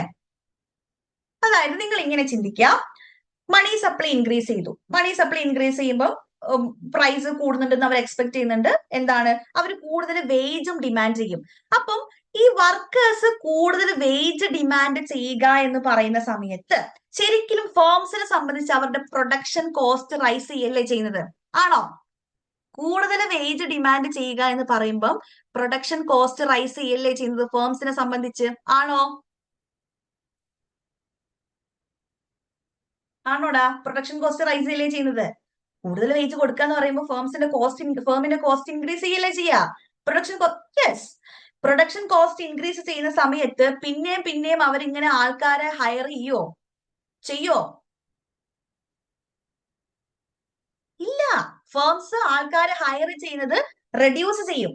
ഓക്കെ, അപ്പം അങ്ങനെ റെഡ്യൂസ് ചെയ്യുന്നതിന്റെ ഭാഗമായിട്ട് പിന്നെയും എന്ത് ചെയ്യും? അൺഎംപ്ലോയ്മെന്റ് റേറ്റ് ഓൾഡ് ലെവലിലേക്ക് തന്നെ തിരിച്ചു പോകും. അതുകൊണ്ടാണ് ഇവിടെ ഇൻഫ്ലേഷൻ മാത്രമേ സംഭവിക്കുന്നുള്ളൂ, അൺഎംപ്ലോയ്മെന്റ് കൂടുന്നില്ല എന്ന് പറയുന്നത്. ഇപ്പൊ മനസ്സിലായോ എന്തുകൊണ്ടാണ് അൺഎംപ്ലോയ്മെന്റ് കുറയാത്തതെന്ന്? ഇതാണ് ഇതിന്റെ ഒരു മെക്കാനിസം കേട്ടോ. നിങ്ങൾ ലോജിക്കലി തന്നെ കണക്ട് ചെയ്ത് വെക്കണം. അൺഎംപ്ലോയ്മെന്റ് റേറ്റ് കുറക്കാൻ വേണ്ടിയിട്ടാണ് ഗവൺമെന്റ് മണി സപ്ലൈ ഇൻക്രീസ് ചെയ്തത്. പക്ഷെ മണി സപ്ലൈ ഇൻക്രീസ് ചെയ്തതിന്റെ ഭാഗമായിട്ട് എന്തേ ചെയ്യുന്നുള്ളൂ? പ്രൈസ് മാത്രമേ കൂടുന്നുള്ളൂ, അല്ലെങ്കിൽ ഇൻഫ്ലേഷൻ മാത്രമേ ഇൻക്രീസ് ചെയ്യുന്നുള്ളൂ, അൺഎംപ്ലോയ്മെന്റ് കുറയുന്നില്ല. അൺഎംപ്ലോയ്മെന്റ് കുറയുന്നില്ല എന്ന് പറയുന്നുള്ള കാരണം എന്താണ്? ആൾക്കാര് ഈ മണി സപ്ലൈ കൂടുന്നതിന്റെ ഭാഗമായിട്ട് അവരെന്ത് ചെയ്യും? കൂടുതൽ വേജ് ഡിമാൻഡ് ചെയ്യും. കൂടുതൽ വേജ് ഡിമാൻഡ് ചെയ്യുക എന്ന് പറയുമ്പോൾ ഫേംസിനെ സംബന്ധിച്ച് കൂടുതൽ പ്രൊഡക്ഷൻ കോസ്റ്റ് കൂടുകയാണ് ചെയ്യുക. പ്രൊഡക്ഷൻ കോസ്റ്റ് കൂടുന്ന സമയത്ത് അവർ പിന്നെയും ഫർദർ ആയിട്ട് ആൾക്കാരെ ഹയർ ചെയ്യില്ല. അപ്പൊ അൺഎംപ്ലോയ്മെന്റ് റേറ്റ് പിന്നെയും ഓൾഡ് ലെവലിലേക്ക് തന്നെ തിരിച്ചു പോകും. അപ്പൊ അൺഎംപ്ലോയ്മെന്റ് റേറ്റ് കുറയുന്നില്ല. Clear? Is it clear? Yes, അലീനയ്ക്ക് ക്ലിയർ ആയി. വേറെ സേതുലക്ഷ്മി, മനു, ജോയൽ, ജിജോ, അല്ല ആരൊക്കെ ഉണ്ട്? Yes, Jijo, Sethulakshmi, Fathima. Yes, okay, clear അല്ലേ? അപ്പൊ നിങ്ങൾ ലോജിക്കലി കുറച്ചിങ്ങനെ കണക്ട് ചെയ്ത് വെക്കുക കേട്ടോ. അപ്പം ലൂക്കാസ് അഭിപ്രായ പ്രകാരം എന്താ? അപ്പം ലൂക്കാസിന്റെ അഭിപ്രായ പ്രകാരം ഇത് എന്തുകൊണ്ടാണ് ഇങ്ങനെ സംഭവിക്കുന്നത് എന്നാണ് ലൂക്കാസ് എക്സ്പ്ലെയിൻ ചെയ്യുന്നത്. അപ്പൊ ശരിക്കും നമ്മുടെ ഓൾഡ് പോളിസി പ്രഡിക്ഷൻ അവിടെ ഫെയിൽ ആവുകയാണ്. ശരിക്കും നമ്മൾ വിചാരിക്കുന്നത് എന്തിനാണ്? അൺഎംപ്ലോയ്മെന്റ് റേറ്റ് കുറക്കാൻ വേണ്ടിയിട്ടാണ് നമ്മൾ മണി സപ്ലൈ ഇൻക്രീസ് ചെയ്യുന്നത്. പക്ഷെ ഗവൺമെന്റ് എടുത്തിട്ട് ആ പോളിസി ഫെയിൽ ആവുകയല്ലേ ചെയ്തത്, അല്ലേ? അൺഎംപ്ലോയ്മെന്റ് റേറ്റ് കുറക്കാൻ വേണ്ടിയിട്ട് മണി സപ്ലൈ ഇൻക്രീസ് ചെയ്തിട്ട് ഇപ്പോൾ അൺഎംപ്ലോയ്മെന്റ് റേറ്റ് കുറയുന്നുണ്ടോ? ഇല്ല. നമ്മുടെ പോളിസി ഫെയിൽ ആയോ? ഫെയിൽ ആയോ? യെസ്, ഫെയിൽ ആയി. അതാണ് ലൂക്കാസ് ക്രിട്ടിക്കിൽ എക്സ്പ്ലെയിൻ ചെയ്യുന്നത്. ഓക്കെ, ഇവിടെ നിങ്ങൾ നോക്കിക്കേ. Lucas critique showed that government policies become ineffectiveness if people anticipate them. അതായത് പോളിസി ചേഞ്ചസ് ആൾക്കാർ ആന്റിസിപ്പേറ്റ് ചെയ്യുകയാണെങ്കിൽ, ഇവിടെ മണി സപ്ലൈ കൂടിയതിന്റെ ഭാഗമായിട്ട് അവർ എന്ത് ചെയ്തു? ഇൻഫ്ലേഷൻ ഉണ്ടാകും. അപ്പം അവര് പ്രൈസ് കൂടുമെന്നും എക്സ്പെക്ട് ചെയ്തു. അവര് വേജസിന്റെ ഡിമാൻഡും കൂട്ടി. അതാണ് അവരുടെ ആന്റിസിപ്പേഷൻ എന്ന് പറയുന്നത്. ഓക്കെ, അപ്പം അങ്ങനെയുള്ള സിറ്റുവേഷൻ, അവർ ആന്റിസിപ്പേറ്റ് ചെയ്യുന്ന സിറ്റുവേഷനിൽ ഗവൺമെന്റ് പോളിസീസ് എന്തായിട്ട് മാറും? ഇൻഇഫക്റ്റീവ് ആയിട്ട് മാറും. So economic model must include expectation and behavioural changes. അപ്പൊ നമ്മുടെ ഇക്കണോമിക് മോഡൽസ് ഉണ്ടല്ലോ, അത് നമ്മുടെ എക്സ്പെക്ടേഷനും ബിഹേവിയറൽ ചേഞ്ചസ് ഒക്കെ ഇൻക്ലൂഡ് ചെയ്തിട്ടായിരിക്കണം നമ്മുടെ ഇക്കണോമിക് മോഡൽസ് ഉണ്ടാക്കേണ്ടത് എന്നാണ് ആര് പറയുന്നത്? ലൂക്കാസ് പറയുന്നത്. ഫോർ എക്സാമ്പിൾ, നമ്മുടെ കൺസംഷൻ ഇൻകം എടുക്കുന്ന സമയത്ത് C is equal to എന്താണ്? A plus BY എന്നുണ്ട് അല്ലെ? C is equal to A plus BY എന്നുണ്ട്. Consumption is depends upon income എന്ന് നമ്മൾ പറയുന്നുണ്ട്. ഇവിടുത്തെ B ആണ് നമ്മുടെ എന്ത്? കോഎഫിഷ്യന്റ് എന്ന് പറയുന്നത് അല്ലെ? നമ്മുടെ ഇൻകം മാറുന്നതിനനുസരിച്ച് കൺസംഷനിൽ എത്രമാത്രം മാറ്റം വരുന്നുണ്ട് എന്ന് നമ്മൾ മെഷർ ചെയ്യുന്നത് എന്ത് വെച്ചാണ്? ഈ B ആണ്. ഇതാണ് നമ്മുടെ കോഎഫിഷ്യന്റ് എന്ന് പറയുന്നത്. ഓക്കെ, അപ്പം ലൂക്കാസ് പറയുന്നത് എന്താണ്? നമ്മുടെ പോളിസിയിൽ മാറ്റം വരുന്നതിനനുസരിച്ച് ഈ കോഎഫിഷ്യൻസും എന്താകും? മാറിക്കൊണ്ടേയിരിക്കും അല്ലെ? ഇൻകം ഇപ്പം 1000 നിന്ന് 10,000 ആകുന്ന സമയത്ത് നമ്മുടെ കൺസംഷൻ പാറ്റേൺ മാറില്ലേ? അത് എത്രത്തോളം കൺസംഷൻ പാറ്റേൺ മാറിയിട്ടുണ്ട് എന്ന് നമ്മൾ മെഷർ ചെയ്യുന്നത് ഈ B വെച്ചിട്ടല്ലേ? എന്നൊക്കെ ഞാൻ പറയുന്നത് മനസ്സിലാവുന്നില്ലേ? അല്ലേ സേതുലക്ഷ്മി? ഇൻകം കൂടുമ്പോ കൺസംഷൻ എത്രയും നമ്മൾ മാറുന്നുണ്ട്, അല്ലെങ്കിൽ കൺസംഷൻ എത്ര ചേഞ്ച് വരുന്നുണ്ട് നമ്മൾ മെഷർ ചെയ്യുന്നത് B എന്ന് പറഞ്ഞിട്ടുള്ള ഈ കോഎഫിഷ്യന്റ് ആണ് അല്ലെ? Yes, okay. അപ്പം ലൂക്കാസ് പറയുന്നത് എന്താണ്? ഈ കോഎഫിഷ്യന്റ് സ്റ്റേബിൾ ആണെങ്കിൽ മാത്രമേ നമ്മുടെ ഒരു പുതിയ പോളിസിയൊക്കെ നമുക്ക് ഇഫക്റ്റീവ് ആക്കാൻ വേണ്ടിയിട്ട് പറ്റുള്ളൂ. അപ്പം ഈ കോഎഫിഷ്യന്റ് അൺസ്റ്റേബിൾ ആണെങ്കിൽ എന്തായിരിക്കും? നമ്മുടെ ആ ഒരു പോളിസി ഒക്കെ ഫെയിൽ ആവും. ആൾക്കാരുടെ ബിഹേവിയർ ഒന്നും അനുസരിച്ചൊന്നും നമ്മുടെ പ്രഡിക്ഷൻസ് ഒന്നും കറക്റ്റ് ആയിട്ട് നടക്കില്ല എന്നാണ് ലൂക്കാസ് പറയുന്നത്. ഓക്കെ, ഇപ്പം നമ്മളിപ്പം ഇൻകം ഇപ്പം 1 രൂപ ഇൻകം കൂടി, 1 രൂപ ഇൻകം കൂടിയിട്ടുണ്ടെങ്കിൽ അതിൽ നിന്നുള്ള 6 പൈസയും ഞാൻ കൺസംഷന് വേണ്ടിയിട്ടാണ് ചെലവഴിക്കുന്നത്. ഓക്കെ, ഇതാണ് എന്റെ ബേസിക് ആയിട്ടുള്ള കാര്യം എന്ന് വിചാരിക്കുക. അപ്പൊ എന്തായിരിക്കും? ഇൻകം ഇപ്പം ഇത്ര ശതമാനം കൂടിയിട്ടുണ്ടെങ്കിലും എന്തൊക്കെ കൂടിയിട്ടുണ്ടെങ്കിലും ഞാൻ ഈ ഒരു അനുപാതത്തിലായിരിക്കും ചെലവഴിക്കുന്നുണ്ടാകുക എങ്കിൽ. ഓക്കെ, എന്തൊക്കെ ഇപ്പം ഇൻകം 1 രൂപ കൂടിയപ്പം 6 പൈസയാണ്. ഇപ്പൊ 10 രൂപ കൂടിയിട്ടുണ്ടെങ്കിൽ 6 രൂപയാണ്. 100 രൂപ കൂടിയിട്ടുണ്ടെങ്കിൽ 60 രൂപയാണ് ഞാൻ കൺസംഷന് വേണ്ടിയിട്ട് ആക്കുന്നത്. അപ്പം ഈ ഒരു റേഷ്യോ കോൺസ്റ്റന്റ് ആയിട്ട് തന്നെ പോവുകയാണെങ്കിൽ നമ്മുടെ പ്രഡിക്ഷൻസും കാര്യങ്ങളൊക്കെ കറക്റ്റ് ആയിരിക്കും. അതായത് ഈ കോഎഫിഷ്യന്റ് എന്ന് പറയുന്നത് സ്റ്റേബിൾ ആയിരിക്കും. ഇത് സ്റ്റേബിൾ അല്ല എങ്കിൽ, ഇപ്പം ഇൻകം 1000 നിന്ന് 2000 ആയി മാറിയപ്പം ആദ്യം ഞാൻ 1000 രൂപ ഉണ്ടായിരുന്ന സമയത്ത് 1500 രൂപ മാത്രമേ കൺസംഷന് വേണ്ടിയിട്ട് യൂസ് ചെയ്യുന്നുള്ളൂ. പക്ഷെ 1000 നിന്ന് 2000 ആയിട്ട് എന്റെ ഇൻകം കൂടിയ സമയത്ത് ഞാൻ 2000 1800 രൂപയും കൺസംഷന് വേണ്ടിയിട്ട് ചെലവഴിക്കുകയാണ്. ആകെ 200 രൂപ മാത്രമേ സേവ് ചെയ്യുന്നുള്ളൂ എങ്കിൽ നമ്മുടെ ആ ഒരു കോഎഫിഷ്യന്റ് എന്ന് പറയുന്നത് അൺസ്റ്റേബിൾ ആയിട്ട് മാറിയില്ലേ? അങ്ങനെ നമ്മുടെ കോഎഫിഷ്യന്റ് അൺസ്റ്റേബിൾ ആണെങ്കിൽ എന്താണ്? നമ്മുടെ പ്രഡിക്ഷൻസും കാര്യങ്ങളും നമ്മുടെ പോളിസിയും ഒക്കെ ഇൻഎഫക്റ്റീവ് ആയിട്ടൊക്കെ മാറും എന്നാണ് ആര് പറയുന്നത്? ലൂക്കാസ് പറയുന്നത്. അതിനാണ് നമ്മൾ ലൂക്കാസ് ക്രിട്ടിക് എന്ന് വിളിക്കുന്നത്. ക്ലിയർ ആയോ? ക്ലിയർ ആയോ? ക്ലിയർ ആയെന്ന് തോന്നുന്നു. കുറച്ചുപേരൊക്കെ നേരത്തെ കമന്റ് ബോക്സിൽ പറഞ്ഞിട്ടുണ്ടായിരുന്നു. യെസ്, ഇവിടെ നിങ്ങൾ നോക്കിക്കേ. If coefficients are stable, coefficients stable ആണെങ്കിൽ you can use past data to predict the effect of new policy. അതായത് ഈ ഒരു റേഷ്യോ സെയിം ആണെങ്കിൽ, അല്ലെങ്കിൽ നമ്മുടെ ആ ഒരു കോഎഫിഷ്യന്റ് സെയിം ആണെങ്കിൽ നമുക്ക് ന്യൂ പോളിസിയുടെ എഫക്ട് പ്രെഡിക്റ്റ് ചെയ്യാൻ വേണ്ടിയിട്ട് പഴയ ഡാറ്റ തന്നെ യൂസ് ചെയ്യാം. കാരണം കോഎഫിഷ്യൻസ് മാറുന്നില്ലല്ലോ. എത്ര തന്നെ എന്തൊക്കെ ചേഞ്ച് വന്നിട്ടുണ്ടെങ്കിലും അതിനനുസരിച്ച് അതിനൊരു പ്രത്യേകമായിട്ടുള്ള സ്റ്റേബിൾ ആയിട്ടുള്ള കോഎഫിഷ്യൻസ് ആയിരിക്കും, അല്ലെങ്കിൽ കോഎഫിഷ്യൻസ് സ്റ്റേബിൾ ആയിട്ടായിരിക്കും മാറുന്നുണ്ടായിരിക്കുക.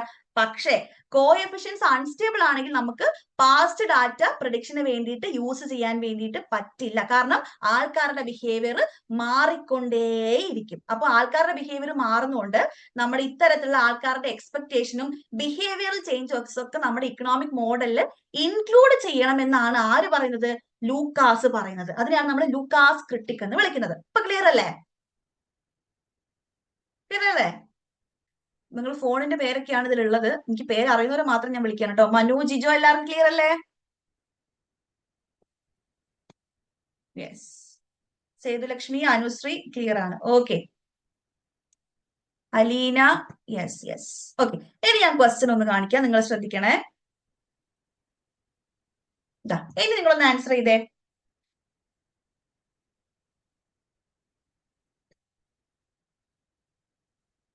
പെട്ടെന്ന് ആൻസർ ചെയ്യണം. ഇത്രയും പറഞ്ഞിട്ട് നിങ്ങൾ ഇത് ആൻസർ ചെയ്തില്ലെങ്കിൽ മോശമാണ്.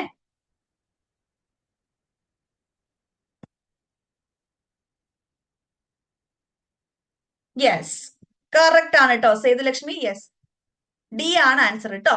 Stability of coefficients of models R important four policy prediction. അതായത് കോഎഫിഷ്യൻസ് സ്റ്റേബിൾ ആണെങ്കിൽ മാത്രമേ നമുക്ക് പാസ്റ്റ് ഡാറ്റ ഉപയോഗിച്ച് പ്രഡിക്ഷൻ നടത്താൻ പറ്റുള്ളൂ.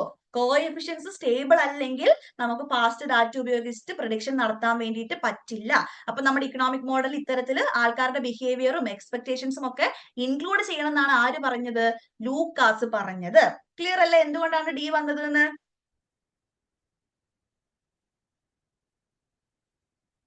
ലൂക്കാസിന്റെ അഭിപ്രായ പ്രകാരം നാഷണൽ എക്സ്പെക്ടേഷൻ ആണ് അല്ലെ. അപ്പൊ ഗവൺമെന്റ് പോളിസിക്ക് അനുസരിച്ച് അവരവരുടെ എക്സ്പെക്ടേഷൻസ് അഡ്ജസ്റ്റ് ആക്കും. ഓക്കെ, അത്രയേ ഉള്ളൂ കാര്യങ്ങള്. അപ്പൊ അഡ്ജസ്റ്റ്മെന്റും കാര്യങ്ങളൊക്കെ നമ്മുടെ ഇക്കണോമിക് മോഡലിൽ ഇൻക്ലൂഡ് ചെയ്യണം. അപ്പൊ നമ്മുടെ എന്താണ് സ്റ്റെബിലിറ്റി ഓഫ് കോഎഫിഷ്യൻസ് എന്ന് പറയുന്നത് പോളിസി പ്രഡിക്ഷൻസിന് ഇമ്പോർട്ടന്റ് ആണ്. B, drifting coefficients can make macro econometric model are more variable. ഈ നമ്മൾ ഈ എക്കണോമെട്രിക്സിലാണ് ഡ്രിഫ്റ്റിംഗ് കോഎഫിഷ്യൻസ് എന്നൊക്കെ, നമ്മൾ ഈ സ്ട്രക്ചറൽ ഇക്വേഷൻസ് ഒക്കെ റിലേറ്റഡ് ആയിട്ടുള്ള കോഎഫിഷ്യൻസിനെയാണ് നമ്മൾ ഡ്രിഫ്റ്റിംഗ് കോഎഫിഷ്യൻസ് എന്ന് പറയാം. അത് മാക്രോ എക്കണോമെട്രിക് മോഡൽ റിലേബിൾ ആണോ എന്ന് ചോദിച്ചിട്ടുണ്ടെങ്കിൽ റിലേബിൾ ആണ്. പക്ഷെ ലൂക്കാസ് ക്രിട്ടിക് പ്രകാരം നമ്മൾ ഡ്രിഫ്റ്റിംഗ് കോഎഫിഷ്യൻസിനെ പറ്റിയിട്ടല്ല പറയുക, കോഎഫിഷ്യൻസിന്റെ സ്റ്റെബിലിറ്റിനെ പറ്റിയിട്ടാണ് പറയുക. നമ്മൾ ഡ്രിഫ്റ്റിംഗ് കോഎഫിഷ്യൻസ് ഇക്കണോമെട്രിക്സ് ഡീൽ ചെയ്യുന്ന സമയത്ത് പറയാം കേട്ടോ. ഈ കോഎഫിഷ്യൻസ് ഡ്രിഫ്റ്റ് ചെയ്യുക എന്ന് പറയുമ്പോൾ ചേഞ്ച് ചെയ്യുക എന്നൊക്കെയാണ് അതിന്റെ അർത്ഥം കേട്ടോ.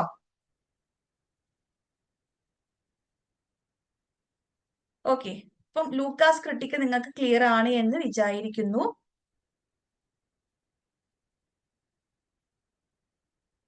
ഇത് ഞാൻ ആദ്യം കാണിച്ച ക്വസ്റ്റ്യൻ ആണ്. ഇതിന്റെ ആൻസർ നമ്മൾ ചെയ്തിട്ടില്ലായിരുന്നു. ഇത് ഇനി നിങ്ങളൊന്ന് ചെയ്തേ. ഞാൻ റാഷണൽ എക്സ്പെക്ടേഷൻ എന്താന്ന് പറഞ്ഞു, ന്യൂ ക്ലാസിക്കൽ എന്താന്ന് പറഞ്ഞു. ഇനി നിങ്ങളതൊന്ന് ചെയ്തേ. Not true about rational expectation ആണ്. സിമ്പിൾ ആയിട്ട് ആൻസർ കിട്ടും. ചെയ്തേ. നിങ്ങൾ കുറച്ച് പേര് ചെയ്തിട്ടുണ്ടായിരുന്നു, ബാക്കിയുള്ളവരും കൂടെ ചെയ്തേ. ആരാണ് റാഷണൽ എക്സ്പെക്ടേഷൻ കൊണ്ടുവന്നത് എന്നൊക്കെ അറിയിച്ചാൽ മതി. പോരട്ടെ പോരട്ടെ, ബാക്കിയുള്ള ആൾക്കാരുടെ ആൻസറും കൂടി.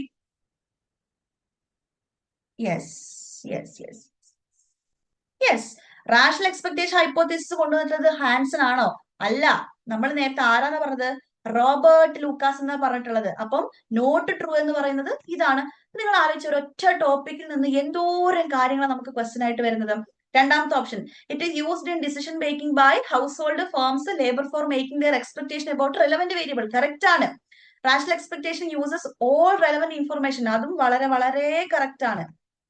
ഓക്കെ, ഇനി it is not an error free expectation. ഇത് എറർ ഫ്രീ എക്സ്പെക്ടേഷൻ നമുക്ക് പറയാൻ വേണ്ടിയിട്ട് പറ്റില്ല അല്ലെ.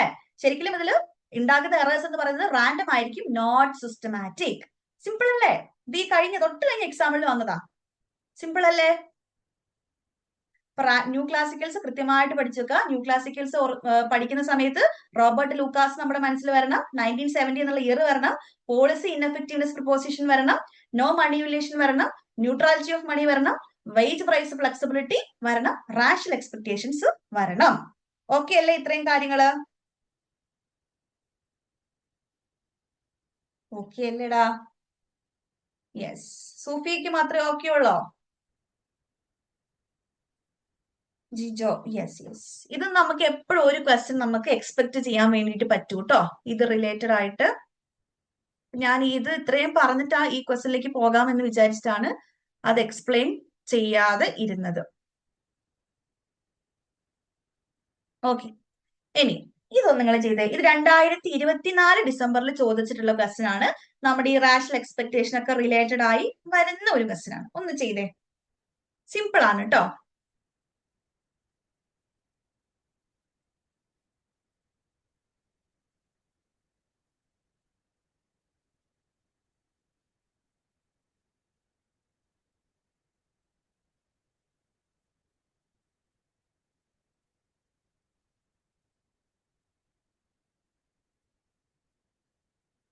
എന്താ ജിജോ സൂം ചെയ്യാന്ന് പറഞ്ഞത്? ഞാൻ ഇവിടെ കംപ്ലീറ്റ് സ്ക്രീന് ഫുള്ളായിട്ടാ വെച്ചിരിക്കുന്നത്. എനിക്ക് ഇതിൽ കൂടുതൽ സൂം ചെയ്യാൻ പറ്റില്ല.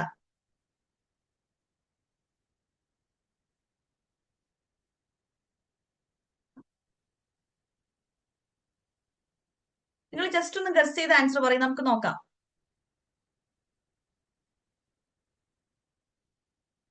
ജസ്റ്റ് ഗസ് ചെയ്താൽ മതി, നമുക്ക് ആൻസറിലേക്ക് എത്താം.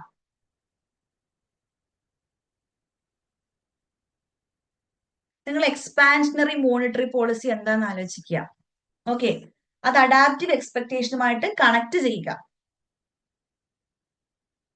നിങ്ങൾ ഫിലിപ്സ് കർവായിട്ട് കണക്ട് ചെയ്യുക. ഫിലിപ്സ് കർവ് ഷോർട്ട് റൺ ഉണ്ട്, ലോങ് റൺ ഉണ്ട്.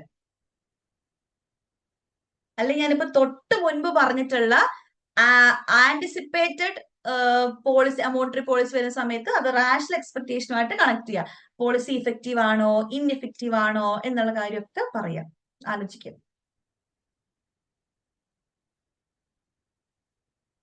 ഹെൽന സി പറയുന്നുണ്ട്, സേതുലക്ഷ്മി സി പറയുന്നുണ്ട്.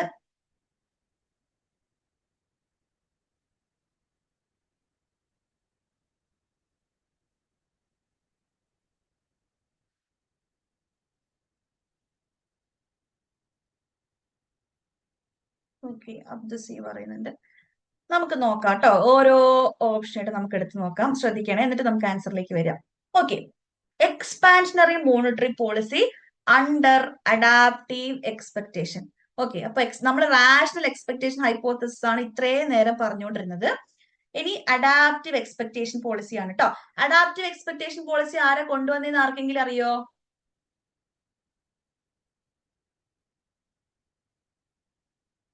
എനിവൺ? അറിയില്ല. ഇയർ അറിയോ? അറിയില്ല. ഓക്കെ, നമുക്ക് നോക്കാം കേട്ടോ. ഓക്കെ, അപ്പം എക്സ്പാൻഷനറി മോണിറ്ററി പോളിസി ആണ്, അഡാപ്റ്റീവ് എക്സ്പെക്ടേഷൻ ഉണ്ട്. ഓക്കെ, അപ്പൊ എന്താ സംഭവിക്കുക? Under adaptive expectations agents learn slowly.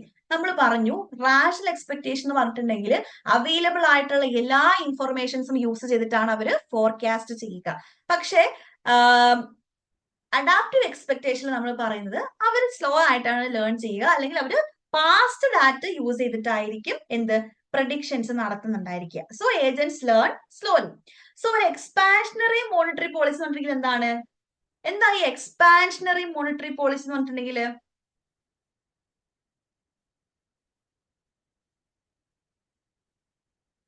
Money supply കൂടെയല്ലേ ചെയ്യുന്നത് എക്സ്പാൻഷനറി മോണിറ്ററി പോളിസി ഉണ്ടെങ്കിൽ. അപ്പം എക്സ്പാൻഷനറി മോണിറ്ററി പോളിസി എന്ന് പറഞ്ഞ, യെസ്, ആരോ കമന്റ് ബോക്സിൽ പറയുന്നുണ്ട്.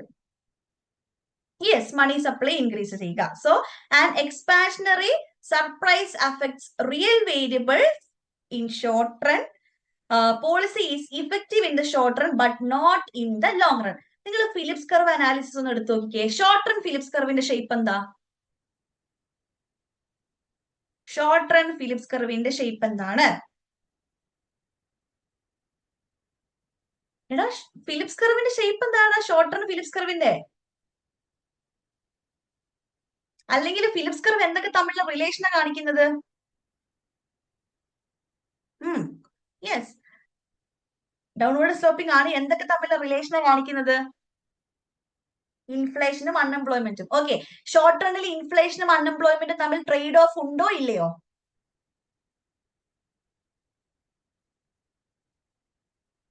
Yes, there exists trade off between inflation and unemployment അല്ലേ?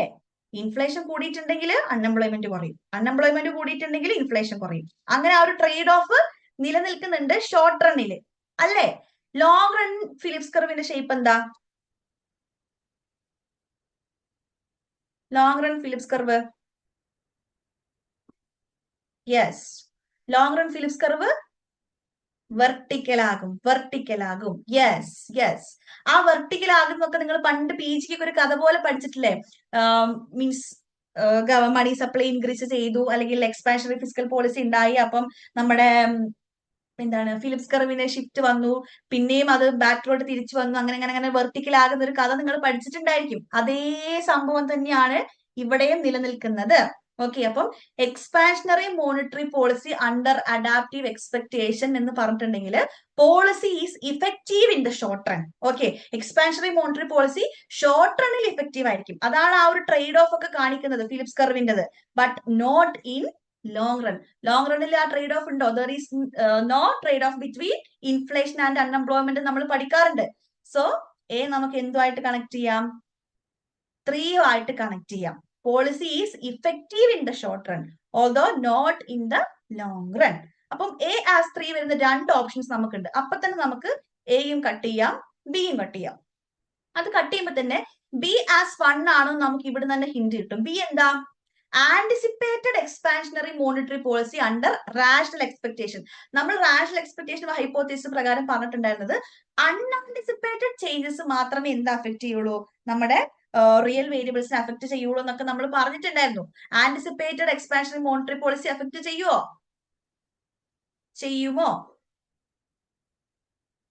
ഇല്ല. Policy is ineffective with only general inflation. Okay, anticipated ആയിട്ടുള്ള മോണിറ്ററി പോളിസി എന്തായിരിക്കും? ഇൻഇഫക്റ്റീവ് ആയിരിക്കും. നിങ്ങൾ മറന്നുപോയോ നേരത്തെ പഠിച്ച കാര്യങ്ങളൊക്കെ? ആന്റിസിപ്പേറ്റഡ് അൺആന്റിസിപ്പേറ്റഡ് എന്നൊക്കെ പഠിച്ചത് മറന്നോ? ആരോട് ചോദിക്കാനല്ലേ? നിങ്ങൾ ആൻസർ പറയുന്നില്ലല്ലോ, റെസ്പോണ്ട് ചെയ്യുന്നില്ലല്ലോ. എവിടെ നോക്കിക്കേ. If agents form rational expectations, അതായത് ആന്റിസിപ്പേറ്റഡ് ആണ് മോണിറ്ററി എക്സ്പാൻഷണറി മോണിറ്ററി പോളിസി ആയിരിക്കുന്ന ആന്റിസിപ്പേറ്റഡ് ആണ്, നമുക്ക് അറിയാം. ഓക്കെ, അപ്പൊ അണ്ടർ റാഷണൽ എക്സ്പെക്ടേഷൻ പറഞ്ഞിട്ടുണ്ടെങ്കിൽ ഓൾറെഡി മണി സപ്ലൈ കൂടുമെന്ന് നമ്മൾക്ക് എക്സ്പെക്ടേഷൻ ഉണ്ടെങ്കിൽ നമ്മൾ അത് വെച്ചിട്ടായിരിക്കും നമ്മളെ ഫ്യൂച്ചർ പ്രഡിക്ട് ചെയ്യുന്നുണ്ടായിരിക്കും. അപ്പൊ പോളിസി ആന്റിസിപ്പേറ്റഡ് ആണ്. അപ്പൊ അവർ അതിനനുസരിച്ച് എന്ത് ചെയ്യും? അഡ്ജസ്റ്റ് ചെയ്യും. Okay, peoples and firms are adjust instantly. So monetary expansion that can only rises general inflation has no real effect. അതായത് പ്രൈസിൽ മാത്രമേ, അല്ലെങ്കിൽ പ്രൈസ് ഒക്കെ ഇൻക്രീസ് ചെയ്ത് ഇൻഫ്ലേഷൻ മാത്രമേ സംഭവിക്കുകയുള്ളൂ, റിയൽ എഫക്ട് ഉണ്ടാകുകയില്ല. So policy is ineffective. So നമുക്ക് ബി 1 കണക്ട് ചെയ്യാം. ബി ആസ് 1 നമുക്ക് കണക്ട് ചെയ്യാം. ഇനി money wage cut during great depression. Money wage cut during great depression. ഇത് നോക്കിക്കേ. ഡിപ്രഷന്റെ സമയത്ത് വേജ് കുറച്ചിട്ടുണ്ടെങ്കിൽ എന്താണ് സംഭവിക്കുക? അതായത് ഡിപ്രഷന്റെ സമയത്ത് കുറച്ച് എക്കണോമിസ്റ്റുകൾ എന്താ പറയുന്നത്? Money wage cut try to stimulate employment. അതായത് വേജ് കുറച്ചിട്ടുണ്ടെങ്കിൽ കൂടുതൽ എംപ്ലോയ്മെന്റ് ഓപ്പർച്യൂണിറ്റീസ് ഉണ്ടാകും, അല്ലെങ്കിൽ എംപ്ലോയ്മെന്റിനെ സ്റ്റിമുലേറ്റ് ചെയ്യാനാണ് അത് സഹായിക്കുക എന്ന് കുറച്ച് എക്കണോമിസ്റ്റുകൾ പറഞ്ഞിട്ടുണ്ട്. This idea was that lower wage would make it profitable for the firms to hire. കാരണം കുറച്ച് വേജ് കൊടുത്താൽ മതിയെങ്കിൽ ഫേംസ് പിന്നെയും കൂടുതൽ ആൾക്കാരെ ഹയർ ചെയ്യും. ഓക്കെ, അപ്പം വേജ് കുറക്കുക എന്ന് പറയുമ്പോൾ ഫേംസിനെ സംബന്ധിച്ച് പ്രോഫിറ്റബിൾ ആണ്, അവർ കൂടുതൽ ആൾക്കാരെ പിന്നെയും ഹയർ ചെയ്യുക എന്നാണ് കുറച്ച് ഇക്കണോമിസ്റ്റുകൾ പറഞ്ഞിട്ടുള്ളത്. However if every one is experiencing A wage cut, അതായത് മൊത്തത്തിൽ ഒരു വേജ് കട്ടാണ് എല്ലാവരും എക്സ്പീരിയൻസ് ചെയ്യുന്നതെങ്കിൽ എന്തുണ്ടാകില്ല? അഗ്രിഗേറ്റ് ഡിമാൻഡ് ഇൻക്രീസ് ചെയ്യില്ല. ആൾക്കാരുടെ കയ്യിൽ പൈസ ഉണ്ടെങ്കിലല്ലേ അവർക്ക് ഡിമാൻഡ് ചെയ്യാൻ വേണ്ടിയിട്ട് പറ്റുള്ളൂ. ഓക്കെ, മൊത്തത്തിൽ ഒരു വേജ് കട്ട് സംഭവിക്കുകയാണെങ്കിൽ എന്ത് ചെയ്യും? ഓട്ടോമാറ്റിക്കലി അഗ്രിഗേറ്റഡ് ഡിമാൻഡ് കുറയും. അഗ്രിഗേറ്റഡ് ഡിമാൻഡ് ഇൻക്രീസ് ചെയ്യില്ല. ഓക്കെ, അഗ്രിഗേറ്റഡ് ഡിമാൻഡ് ഇൻക്രീസ് ചെയ്തിട്ടില്ലെങ്കിൽ അത് എന്തിലേക്ക് പോകും? ജനറൽ ഡിഫ്ലേഷനിലേക്ക് നയിക്കും. Okay, it's leads to general deflation. Inflation അല്ല, ജനറൽ ഡിഫ്ലേഷൻ. ഓക്കെ, ഡിമാൻഡ് ഉണ്ടാകില്ല. ഓക്കെ, ഡിമാൻഡ് ഇല്ലാത്ത പക്ഷം എന്ത് ചെയ്യേണ്ടി വരും? പ്രൈസ് കുറക്കേണ്ടതായിട്ട് വരും. പ്രൈസ് കുറക്കുമ്പോൾ അതെന്താ? പ്രൈസ് കുറക്കുന്നതിനല്ലേ നമ്മൾ ഡിഫ്ലേഷൻ, പ്രൈസ് കുറയുന്നതിനല്ലേ നമ്മൾ ഡിഫ്ലേഷൻ എന്ന് പറയുന്നത്. So it leads to general deflation. മനസ്സിലായോ? നിങ്ങൾ ഇങ്ങനെ കഥ പോലെ ഓർത്ത് വെക്കുക കേട്ടോ.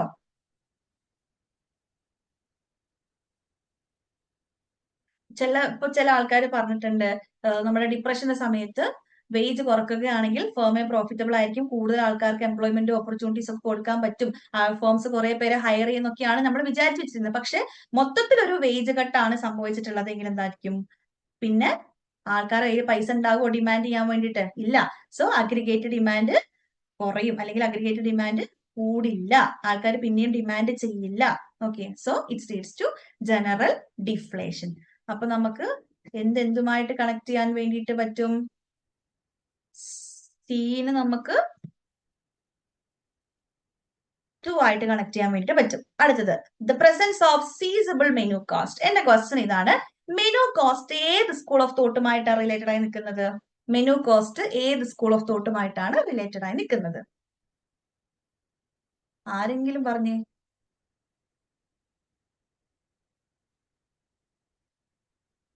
എനിവൺ?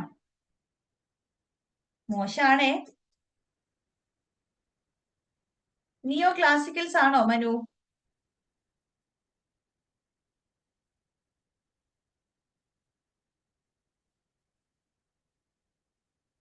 ഓക്കെ, ഞാൻ ഒരു കാര്യം ചോദിക്കാം.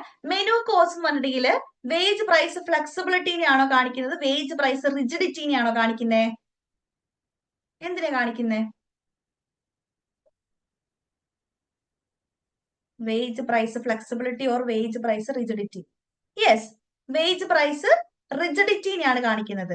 ഓക്കെ, വേജ് പ്രൈസ് റിജിഡിറ്റി കെനീഷ്യൻസിന്റെ ആണോ ക്ലാസിക്കൽസിന്റെ ആണോ?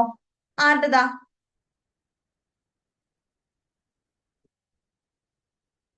Yes, new Keynesian school of തോട്ടിന്റെ കോൺട്രിബ്യൂഷൻ ആണ് മെനു കോസ്റ്റ് എന്നുള്ളത് കേട്ടോ. നിങ്ങൾ ഇങ്ങനെ ആലോചിക്കുക, നമ്മള് ന്യൂ ക്ലാസിക്കൽസ് ഒക്കെയാണ് വേജ് പ്രൈസ് ഫ്ലെക്സിബിലിറ്റി പറഞ്ഞിട്ടുള്ളത്. വേജ് പ്രൈസ് റിജിഡിറ്റി എന്താണ്? ന്യൂ കെനീഷ്യൻസിന്റെ ഒക്കെ കോൺട്രിബ്യൂഷൻ ആണ്, കെനീഷ്യൻസിന്റെ അസംഷൻ ആണ് വേജ് പ്രൈസ് റിജിഡിറ്റി. അപ്പൊ വേജ് പ്രൈസ് റിജിഡിറ്റി ആയിട്ടാണ് മെനു കോസ്റ്റ് കണക്ട് ആകുന്നത് കേട്ടോ. അതെന്താണെന്ന് ഞാൻ പറഞ്ഞത്, എങ്ങനെയാണ് മെനു കോസ്റ്റ് വേജ് പ്രൈസ് റിജിഡിറ്റിയുമായിട്ട് കണക്ട് ആകുന്നത്. ഓക്കെ, നിങ്ങൾ നോക്കണേ. മെനു കോസ്റ്റ് എന്ന് പറഞ്ഞിട്ടുണ്ടെങ്കിൽ കോസ്റ്റ് ഓഫ് ചേഞ്ചിങ് പ്രൈസസ്. ഇതും അങ്ങനെ തന്നെ ക്വസ്റ്റ്യൻസ് ചോദിക്കാറുണ്ട് കേട്ടോ. അല്ലെങ്കിൽ നമ്മുടെ ആ ഒരു മെനു കാർഡ് ഒക്കെ ഓൾട്ടർ ചെയ്യുന്നതിനുള്ള പ്രിന്റ് ചെയ്യുന്നതിനുള്ള കോസ്റ്റിനെയാണ് നമ്മൾ മെനു കോസ്റ്റ് എന്ന് വിളിക്കുന്നത്. അപ്പം മെനു കോസ്റ്റ് കൂടുതലാണെങ്കിൽ എന്ത് ചെയ്യും? Firms avoid changing prices frequently. ഇപ്പം അതൊക്കെ മാറ്റി പ്രിന്റ് ചെയ്യാനുള്ള, പുതിയ റീടാഗിങ് ഒക്കെ ചെയ്യാനുള്ള കോസ്റ്റ് കൂടുതലാണെങ്കിൽ ഇടയ്ക്കിടയ്ക്ക് ഇങ്ങനെ ഇത് മാറ്റുമോ? ഇല്ല. Firms avoid changing prices frequently. Okay, അപ്പൊ ഒരു പ്രൈസ് ചേഞ്ച് ചെയ്യുന്നത്, ഫ്രീക്വന്റ്ലി ചേഞ്ച് ചെയ്യുന്നത് അവോയ്ഡ് ചെയ്യും. അതിനെയാണ് നമ്മൾ എന്ത് വിളിക്കുക? This cost price rigidity. അതായത് പ്രൈസ് എപ്പോഴും അപ്പൊ ഒരുപോലെ ആയിരിക്കില്ലേ? മെനു കോസ്റ്റ് കൂടുതലാണെന്ന് പറഞ്ഞിട്ടുണ്ടെങ്കിൽ പ്രൈസ് ഒക്കെ ഇങ്ങനെ ഓൾട്ടർ ചെയ്യുന്നതിനുള്ള കോസ്റ്റ്, അല്ലെങ്കിൽ പ്രൈസ് ഒക്കെ ഇങ്ങനെ ചേഞ്ച് ചെയ്യുന്നതിനുള്ള കോസ്റ്റ് കൂടുതൽ എന്നാണ്. ആ കോസ്റ്റ് കൂടുതലാണെങ്കിൽ ഫേംസ് അത് ഇടയ്ക്കിടയ്ക്ക് ചേഞ്ച് ചെയ്തുകൊണ്ടിരിക്കുവോ? ചേഞ്ച് ചെയ്യില്ല. അതുകൊണ്ട് തന്നെ അവിടെ പ്രൈസ് റിജിഡിറ്റി സംഭവിക്കും. ഇപ്പൊ ഇത് ക്ലിയർ ആണോ? ഇത്രയും ഇത് ഇപ്പൊ പറഞ്ഞ സെന്റൻസ് ക്ലിയർ അല്ലേ? യെസ്. യെസ്. ഇനി if the central bank increases money supply. Central bank money supply increase ചെയ്തു. മണി സപ്ലൈ ഇൻക്രീസ് ചെയ്യുമ്പോൾ ഔട്ട്പുട്ട് ഇൻക്രീസ് ചെയ്യും, എംപ്ലോയ്മെന്റ് ഇൻക്രീസ് ചെയ്യും. പക്ഷേ എന്താണ്? പ്രൈസ് അവിടെ റിമൈൻസ് സെയിം ആയിരിക്കും. പ്രൈസ് ചേഞ്ച് ചെയ്യില്ല. പ്രൈസ് അവിടെ റിജിഡ് ആയിട്ട് തന്നെ നിൽക്കും. അപ്പൊ മെനു കോസ്റ്റ് എന്ന് പറഞ്ഞിട്ടുണ്ടെങ്കിൽ പ്രൈസ് റിജിഡിറ്റിനെയാണ് അവിടെ കാണിക്കുന്നത്. പ്രൈസ് റിജിഡിറ്റി എന്ന് പറഞ്ഞിട്ടുണ്ടെങ്കിൽ മോണിറ്ററി പോളിസി എന്ത് മാത്രമേ ചേഞ്ച് ചെയ്യുന്നുള്ളൂ? Monetary policy changes output to employment. പ്രൈസിലൊന്നും മാറ്റം വരുന്നില്ല. Output changes without price change. Okay, അതായത് ഔട്ട്പുട്ട് ചേഞ്ച് ചെയ്യുന്നുണ്ട്, പക്ഷെ പ്രൈസ് ചേഞ്ച് ചെയ്യുന്നില്ല. പ്രൈസ് ചേഞ്ച് ചെയ്തിട്ടുണ്ടെങ്കിൽ അല്ലേ നമുക്ക് അതിൽ ഇൻഫ്ലേഷനോ ഡിഫ്ലേഷനോ ഒക്കെ ഉണ്ടെന്ന് പറയുള്ളൂ. പ്രൈസ് കൂടിയിട്ടുണ്ടെങ്കിൽ ഇൻഫ്ലേഷൻ എന്ന് പറയാം, പ്രൈസ് കുറഞ്ഞിട്ടുണ്ടെങ്കിൽ ഡിഫ്ലേഷൻ എന്ന് പറയാം. പക്ഷെ ഇവിടെ central bank money supply increase ചെയ്യുന്നതിന്റെ ഭാഗമായിട്ട് ഔട്ട്പുട്ട് കൂടിയിട്ടുണ്ട്, എംപ്ലോയ്മെന്റ് കൂടിയിട്ടുണ്ട്, പക്ഷേ പ്രൈസിൽ മാറ്റം വന്നിട്ടില്ല. So there exist price rigidity. Okay, അപ്പൊ പ്രൈസ് ചേഞ്ച് ആകാതെ ഔട്ട്പുട്ടിൽ മാത്രം ചേഞ്ച് വരികയാണെങ്കിൽ അവിടെ ഇൻഫ്ലേഷനും ഇല്ല, ഡിഫ്ലേഷനും ഇല്ല. ഇത് മനസ്സിലായോ?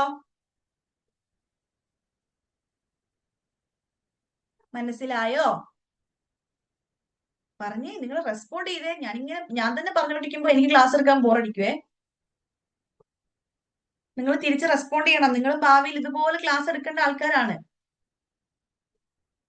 ക്ലിയർ ആണെങ്കിൽ ക്ലിയർ ആണെന്ന് പറയാ, അല്ലെങ്കിൽ അല്ല എന്ന് പറയാ.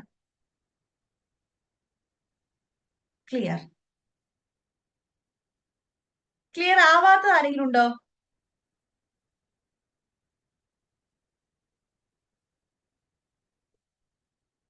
യെസ്, ഒന്നുകൂടി പറയാം കേട്ടോ. അതായത് മെനു കോസ്റ്റ് എന്ന് പറഞ്ഞിട്ടുണ്ടെങ്കിൽ നമ്മളിപ്പോ ഒരു കടയിൽ പോയിട്ട് മെനു നോക്കൂലേ? മെനു നോക്കുന്ന സമയത്ത് ചിലപ്പോ ഇപ്പൊ നമ്മള് കഴിഞ്ഞ ആഴ്ച ഞാൻ ചായവാല പോയിട്ട് ചായ കുടിച്ച സമയത്ത് ചായക്ക് 12 രൂപയായിരുന്നു. പക്ഷെ ഇന്നലെ ഞാൻ ചായവാല പോയ സമയത്ത് ചായക്ക് 16 രൂപയാണ്. ഓക്കെ, അപ്പം ഇവർ ഈ മെനു അൾട്ടർ ചെയ്യണമെങ്കിൽ, മെനു ഇങ്ങനെ ചേഞ്ച് ചെയ്ത് പ്രിന്റ് ഒക്കെ എടുക്കണമെങ്കിൽ ഇവർക്ക് ഒരു കോസ്റ്റ് വരില്ലേ? അതിനാണ് നമ്മൾ എന്ത് വേണ്ടത്? മെനു കോസ്റ്റ് എന്ന് വിളിക്കുന്നത്. ഓക്കെ. അപ്പൊ ഇങ്ങനെ ഈ ചേഞ്ച് ചെയ്ത് പ്രിന്റ് എടുക്കാനുള്ള കോസ്റ്റ് ഒക്കെ വളരെ കൂടുതലാണെങ്കിൽ എന്ത് ചെയ്യില്ല, അവരിങ്ങനെ ഫ്രീക്വന്റ്ലി ഇങ്ങനെ പ്രൈസ് ഒക്കെ ചേഞ്ച് ചെയ്തുകൊണ്ടിരിക്കുകയാണെങ്കിൽ അവര് ഈ പ്രൈസ് ചേഞ്ച് ചെയ്യില്ല. ഓക്കെ. അപ്പൊ അങ്ങനെ പ്രൈസ് ചേഞ്ച് ചെയ്യാതെ നിൽക്കുന്ന സിറ്റുവേഷനെയാണ് നമ്മൾ പ്രൈസ് റിജിഡിറ്റി എന്ന് വിളിക്കുക. ഇപ്പം സേതുലക്ഷ്മിക്ക് ഇത്രയും ക്ലിയർ ആണോ എന്താണ് പ്രൈസ് റിജിഡിറ്റി എന്ന് മാത്രം? യെസ്. ഓക്കെ. അപ്പൊ central bank money supply increase ചെയ്തു എന്ന് വിചാരിക്കുക. മണി സപ്ലൈ ഇൻക്രീസ് ചെയ്യുന്ന സമയത്ത് ഔട്ട്പുട്ട് കൂടി, എംപ്ലോയ്മെന്റ് ഒക്കെ കൂടി. ഓക്കെ. ഔട്ട്പുട്ടും എംപ്ലോയ്മെന്റ് ഒക്കെ കൂടിയ സമയത്ത് പ്രൈസ് മാറ്റമൊന്നും വരില്ല. പ്രൈസ് സെയിം ആയിട്ട് തന്നെയാണ് നിലനിൽക്കുന്നത്.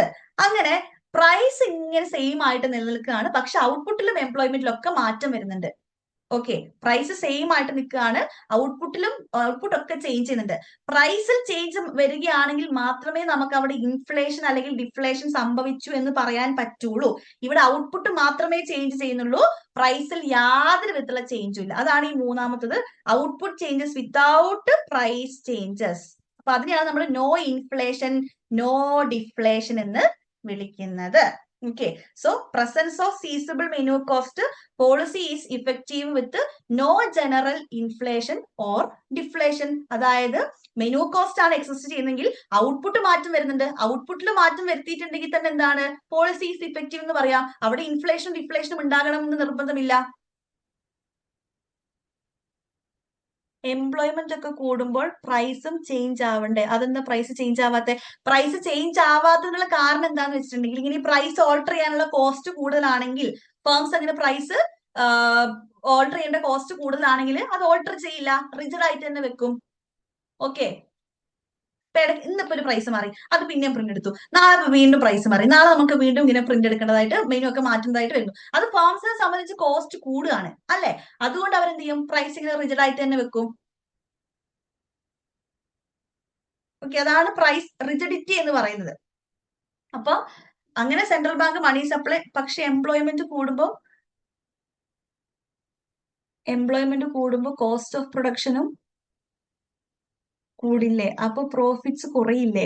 ഇവിടെ എംപ്ലോയ്മെന്റ് കൂടുമ്പോ എന്താണ് only in case of money cost. Yes, only in case of menu cost. നിങ്ങൾ ഇത് മെനു കോസ്റ്റ് മാത്രമായിട്ട് കണക്ട് ചെയ്യുക അനുനന്ദ പറഞ്ഞ പോലെ, അല്ലാതെ ജനറലി നമ്മൾ ഇത് കണക്ട് ചെയ്യരുത്. ഓക്കെ. ബാക്കിയുള്ള ആസ്പെക്ടിലേക്ക് നിങ്ങൾ കൊണ്ടുവരുന്നത് മെനു കോസ്റ്റിന്റെ കേസിൽ മാത്രം കൊണ്ടുവരിക. ജനറലി ചിന്തിക്കുന്ന സമയത്ത് നമുക്ക് ഇതിൽ പല മാറ്റങ്ങളും നമുക്ക് കാണാൻ വേണ്ടി പറ്റും. ഓക്കെ. മെനു കോസ്റ്റും ഇതുമായിട്ട് തന്നെ നിങ്ങൾ കണക്ട് ചെയ്യാം കേട്ടോ.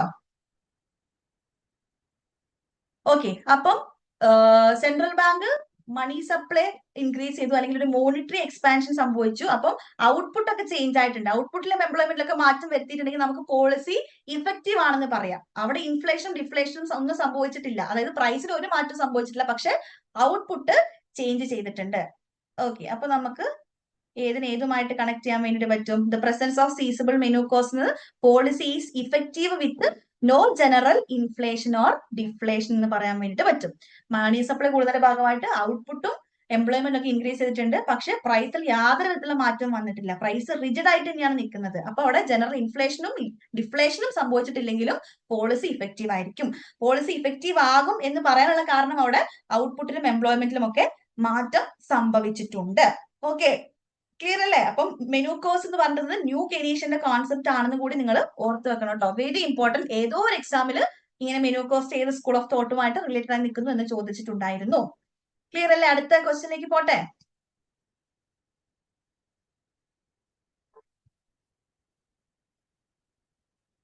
നിങ്ങൾ സ്കൂൾ ഓഫ് തോട്ടും ഒക്കെ കുറച്ചൊക്കെ ഒരു ഫെമിലിയർ ആവണം കേട്ടോ. കുറച്ചുകൂടി നിങ്ങൾ സ്വന്തമായിട്ട് എഫേർട്ട് എടുത്തിട്ട് വായിക്കണം.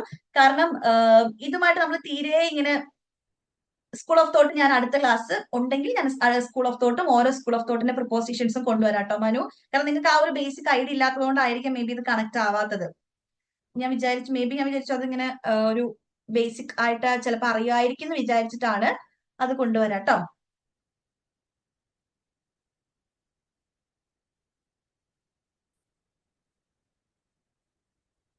ഓക്കെ.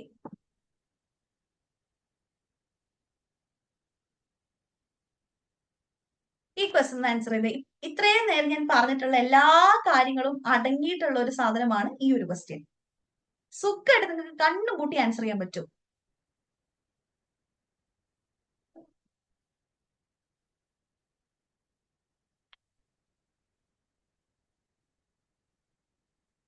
പെട്ടെന്ന് നിങ്ങൾ പറയാ. നമ്മൾ ന്യൂ ക്ലാസിക്കൽസും കെയ്നീഷ്യൻസും ക്ലാസിക്കൽസും ഒക്കെ എന്താണ് അസ്യൂം, നിങ്ങൾക്ക് ആ ഒരു wage price flexibility rational expectation മാത്രം അറിയാമെങ്കിൽ നിങ്ങൾക്ക് ആൻസർ ചെയ്യാം. പെട്ടെന്ന് ആൻസർ ചെയ്തേ.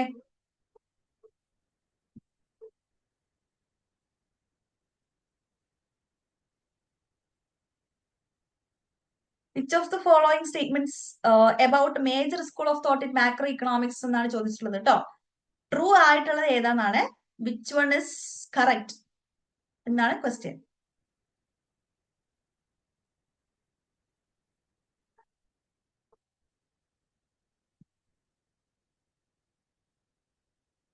മൂന്ന് പേരെ ആൻസർ ചെയ്തിട്ടുള്ളൂ, ബാക്കിയുള്ളവരും കൂടെ ചെയ്തേ.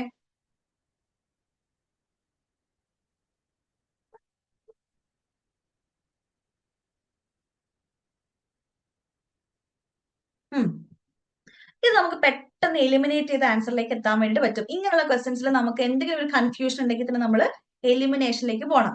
നമുക്ക് ഇവിടെ ഓരോ ഓപ്ഷൻ സുഖമായിട്ട് എലിമിനേറ്റ് ചെയ്യാം. ഏതാണ്? Keynesian assumes wage price flexibility and highlight policy effectiveness.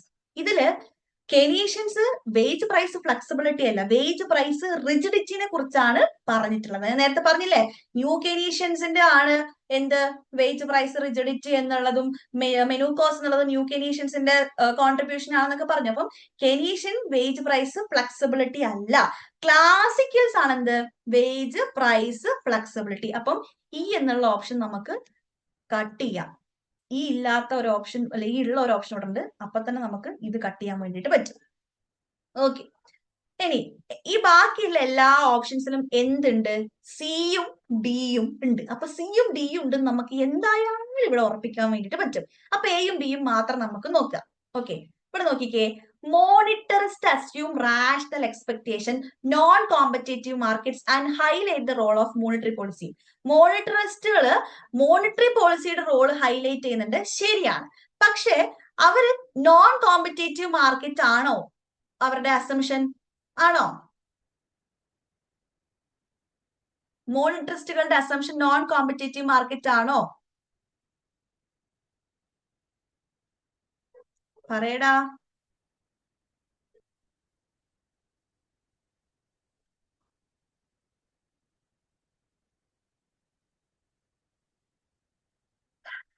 നിങ്ങൾ റെസ്പോണ്ട് ചെയ്യോ? റെസ്പോണ്ട് ചെയ്യുന്നില്ലല്ലോ.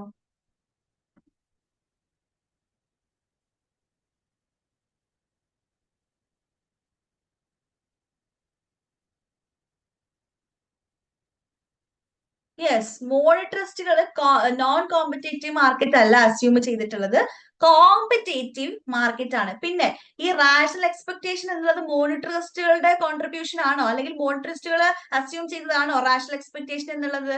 ആണോ? റാഷണൽ എക്സ്പെക്ടേഷൻ ഏത് സ്കൂൾ ഓഫ് തോട്ടിന്റെ ആയിരുന്നു? ഏതായിരുന്നു? യെസ്, ന്യൂ ക്ലാസിക്കൽ എക്കണോമിക്സുകാരുടെ ആണെന്ത് മോണിറ്ററിസം എന്നുള്ളത്.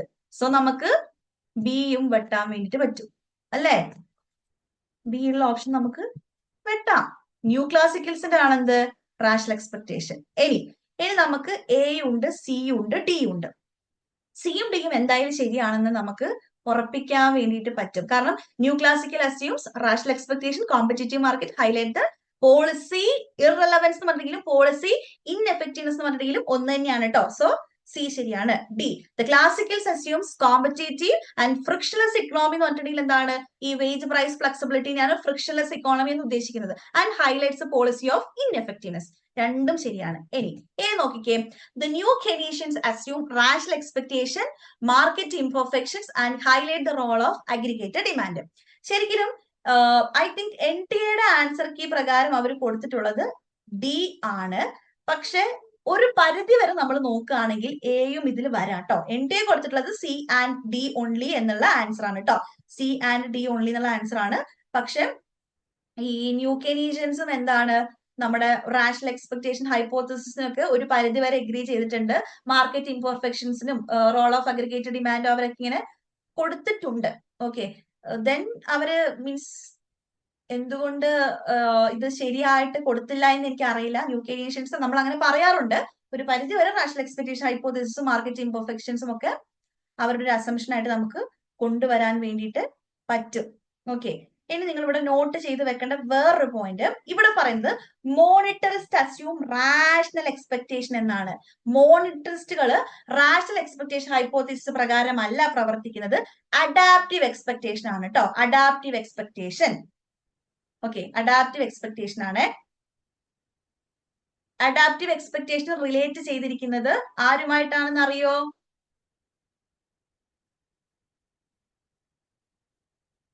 നമ്മള് റാഷണൽ എക്സ്പെക്ടേഷൻ റോബർട്ട് ലൂക്കാസ് ആണെന്ന് പറഞ്ഞു. അഡാപ്റ്റീവ് എക്സ്പെക്ടേഷൻ ആരുമായിട്ട് റിലേറ്റഡ് ആയി നിൽക്കുന്നത്?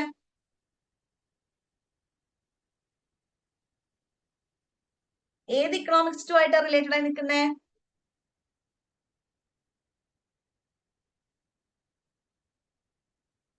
ചാറ്റ് ബോക്സ് നിങ്ങൾ പറയടാ,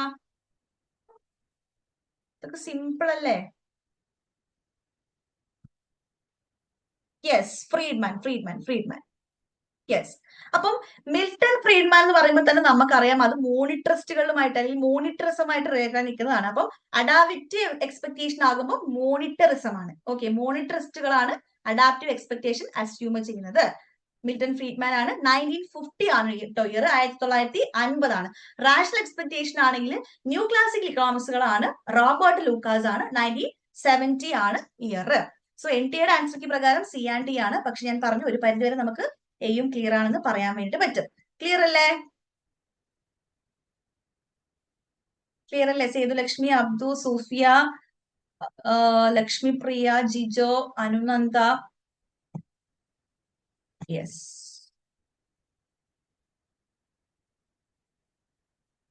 yes.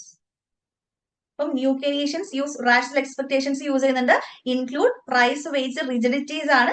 Menu cost, stress role of aggregate demand. മോണിറ്ററിസ്റ്റുകൾ ആണെങ്കിൽ ഫ്രീഡ്മാൻ ആണ്. യൂസ് അഡാപ്റ്റീവ് എക്സ്പെക്ടേഷൻ ആണ്. Not rational expectations. Assume competitive market, not non competitive. അപ്പൊ മോണിറ്ററിസ്റ്റുകൾ അസ്യൂം ചെയ്യുന്നത് കോമ്പറ്റേറ്റീവ് മാർക്കറ്റ് ആണ്, നോൺ കോമ്പറ്റേറ്റീവ് മാർക്കറ്റ് അല്ല.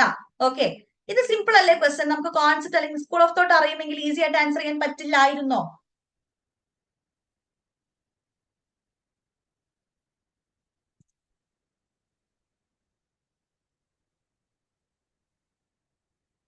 മിണ്ടാത്ത കുറച്ച് ആൾക്കാരുണ്ടല്ലോ ക്ലാസ്സില്. മിൻഹ,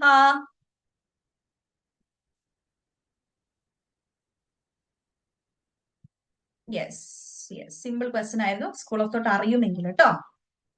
അപ്പൊ ശരിക്കും നിങ്ങൾക്ക് ഇപ്പൊ എന്താ തോന്നുന്നത്? അതായത് ഒരു കോൺസെപ്റ്റിൽ നിന്ന് ഒരുപാട് ക്വസ്റ്റ്യൻസ് വരുന്ന പോലെ ഫീൽ ചെയ്തു? അതായത് ഈ ന്യൂ ക്ലാസിക്കൽ അല്ലെങ്കിൽ റാഷണൽ എക്സ്പെക്ടേഷനിൽ നിന്ന് ഒരുപാട് സാധനങ്ങൾ വരുന്ന പോലെ ഫീൽ ചെയ്തു?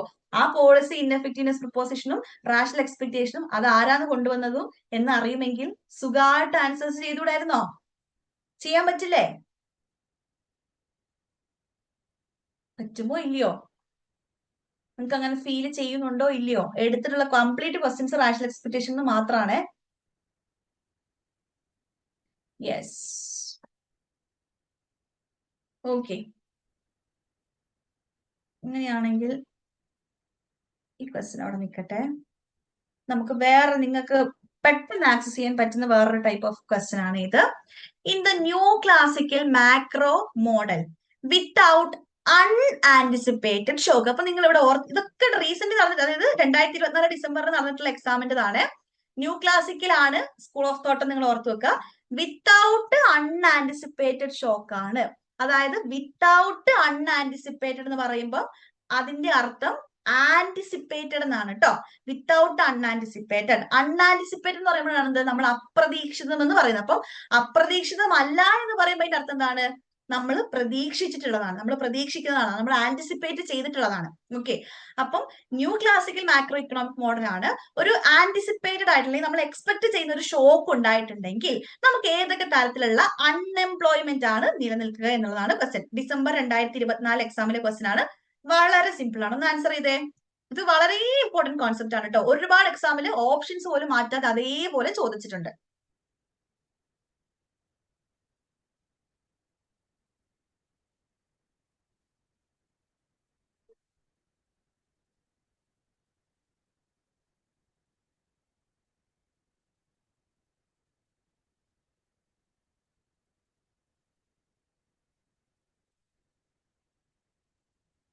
ഡി പറയുന്നുണ്ട്. വിഷ്ണു, സേതുലക്ഷ്മി, ഡി ആണ് പറയുന്നത്. വേറെ ആൾക്കാർ ആൻസർ പറഞ്ഞു, നിങ്ങൾ ഒന്ന് ആലോചിച്ച് നോക്ക്. നമ്മളതൊക്കെ ഡിസ്കസ് ചെയ്യും, ജസ്റ്റ് ഒന്ന് ആലോചിച്ചാൽ മതി.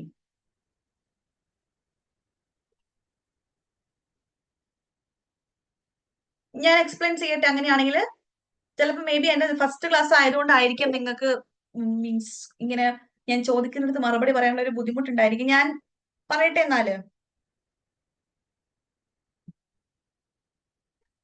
ഓക്കെ, ഞാൻ പറയുവാണേ, നിങ്ങളൊന്നും മിണ്ടുന്നില്ല. സമയം പോകുന്നത് കൊണ്ട് ഞാൻ പറയാം.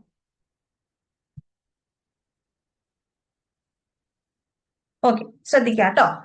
അപ്പം ന്യൂ ക്ലാസിക്കൽ ഇക്കണോമിക്സ് പ്രകാരം നമ്മൾ പറയുന്നത് വേജ് പ്രൈസ് ഫ്ലെക്സിബിലിറ്റി ആണ്. അതായത് വേജും പ്രൈസും ഓട്ടോമാറ്റിക്കലി അഡ്ജസ്റ്റ് ചെയ്യുമെന്ന് നമ്മൾ പറയുന്നുണ്ട്. മണി ഇല്യൂഷൻ ഒന്നും ഇല്ല എന്നൊക്കെ നമ്മൾ പറയുന്നുണ്ട്. അതായത് അതിന്റെ അർത്ഥം എന്താന്ന് വെച്ചിട്ടുണ്ടെങ്കിൽ that means there exist no involuntary unemployment. അതായത് ഈ ഇൻവോളണ്ടറി അൺഎംപ്ലോയ്മെന്റ് നമുക്കുണ്ട്, വോളണ്ടറി അൺഎംപ്ലോയ്മെന്റ് ഉണ്ട്.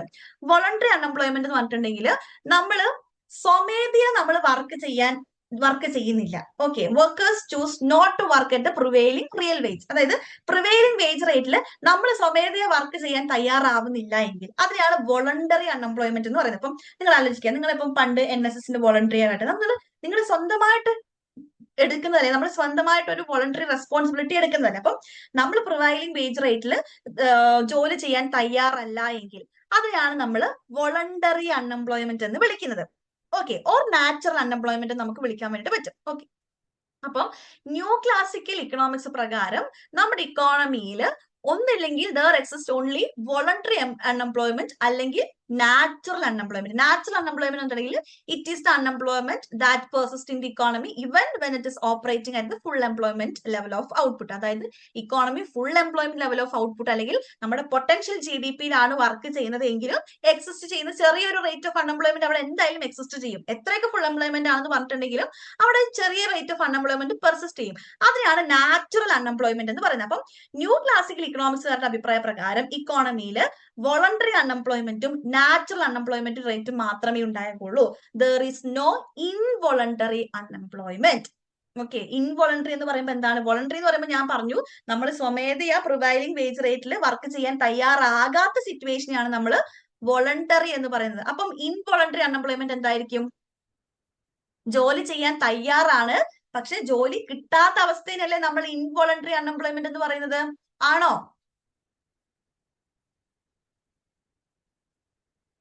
ആണോ? ലോജിക്ക് മനസ്സിലായില്ലേ നിങ്ങൾക്ക്? യെസ്, ഒന്ന് റെസ്പോണ്ട് ചെയ്യണം. കാരണം ഞാൻ മാത്രം ഇങ്ങനെ പറയുമ്പോൾ എനിക്ക് ഭയങ്കര ബുദ്ധിമുട്ട്.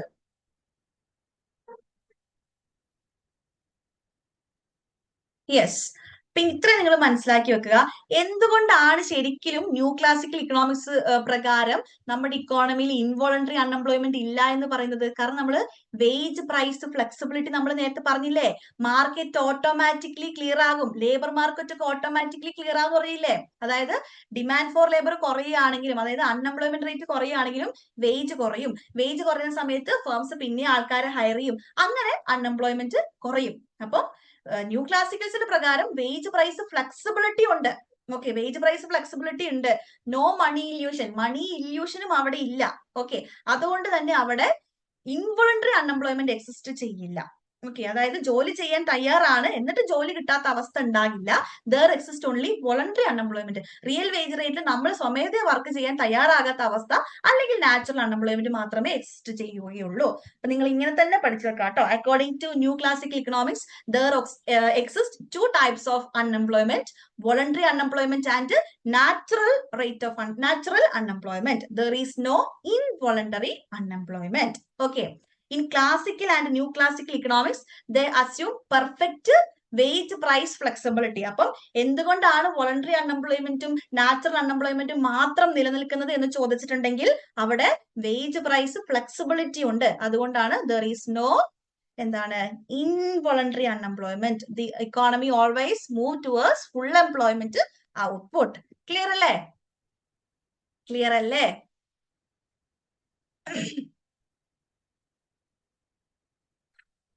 യെസ് യെസ്, ഞാൻ വയനാടാണുള്ളത്. വയനാടാണെങ്കിൽ പോലും നല്ല ചൂടെടുക്കുന്നുണ്ട്. നിങ്ങൾ റെസ്പോണ്ട് കൂടെ ചെയ്തില്ലെങ്കിൽ ടയേർഡ് ആയി പോട്ടോ. ഓക്കെ, ഇനി ഈ ക്വസ്റ്റ്യൻ നോക്കിക്കേ. ഈ new classical macro model without unanticipated shock, അതായത് നമ്മൾ ആന്റിസിപ്പേറ്റഡ് ആണ്, ഓക്കെ, നമ്മൾ ആന്റിസിപ്പേറ്റഡ് ആണ്, ഷോക്കും കാര്യങ്ങളൊക്കെ ഉണ്ടാവും, നമുക്ക് ഓൾറെഡി നമുക്ക് അറിയാമെങ്കിൽ നമുക്ക് എന്ത് ഉണ്ടാവുള്ളൂ? വോളണ്ടറി അൺഎംപ്ലോയ്മെന്റും നാച്ചുറൽ അൺഎംപ്ലോയ്മെന്റും മാത്രമല്ലേ ഉണ്ടാകുള്ളൂ, അല്ലേ? ഡി അല്ലേ ആൻസർ? യെസ്. ഇനി ബാക്കി ടൈപ്സ് ഓഫ് അൺഎംപ്ലോയ്മെന്റ് കൂടെ എന്താണെന്ന് നമുക്ക് ജസ്റ്റ് ഒന്ന് നോക്കാം, അപ്പൊ നിങ്ങൾക്ക് മനസ്സിലാവും. ഡിസ്ഗൈസ്ഡ് അൺഎംപ്ലോയ്മെന്റ് എന്ന് പറഞ്ഞൊരു അൺഎംപ്ലോയ്മെന്റ് ഉണ്ട് കേട്ടോ. എന്താ disguised unemployment? This refers to the situation where people are employed but their marginal productivity is effectively zero. അതായത് ആൾക്കാര് എംപ്ലോയ്ഡ് ആണ് കറന്റ്ലി, പക്ഷെ അവരുടെ മാർജിനൽ പ്രൊഡക്ടിവിറ്റി എന്ന് പറയുന്നത് സീറോ ആണ്. അതായത് നമുക്ക് ആവശ്യത്തിലധികം ആൾക്കാർ അവൈലബിൾ ആണ്, too many workers for the work available. നമുക്ക് അവൈലബിൾ ആയിട്ടുള്ള വർക്കിൽ ആവശ്യത്തിലധികം ആൾക്കാർ അവൈലബിൾ ആണെങ്കിൽ അവരുടെ മാർജിനൽ പ്രൊഡക്ടിവിറ്റി എന്ന് പറയുന്നത് എന്തായിരിക്കും? കുറവായിരിക്കും. ഓക്കെ, അതിനാണ് നമ്മൾ ഡിസ്ഗൈസ്ഡ് അൺഎംപ്ലോയ്മെന്റ് എന്ന് പറയുക. ഇനി എന്റെ ക്വസ്റ്റ്യൻ, ഈ ഡിസ്ഗൈസ്ഡ് അൺഎംപ്ലോയ്മെന്റ് നമുക്ക് ഏത് സെക്ടറിലാണ് കാണാൻ പറ്റുക, അല്ലെങ്കിൽ എവിടെയാ കാണാൻ പറ്റുക?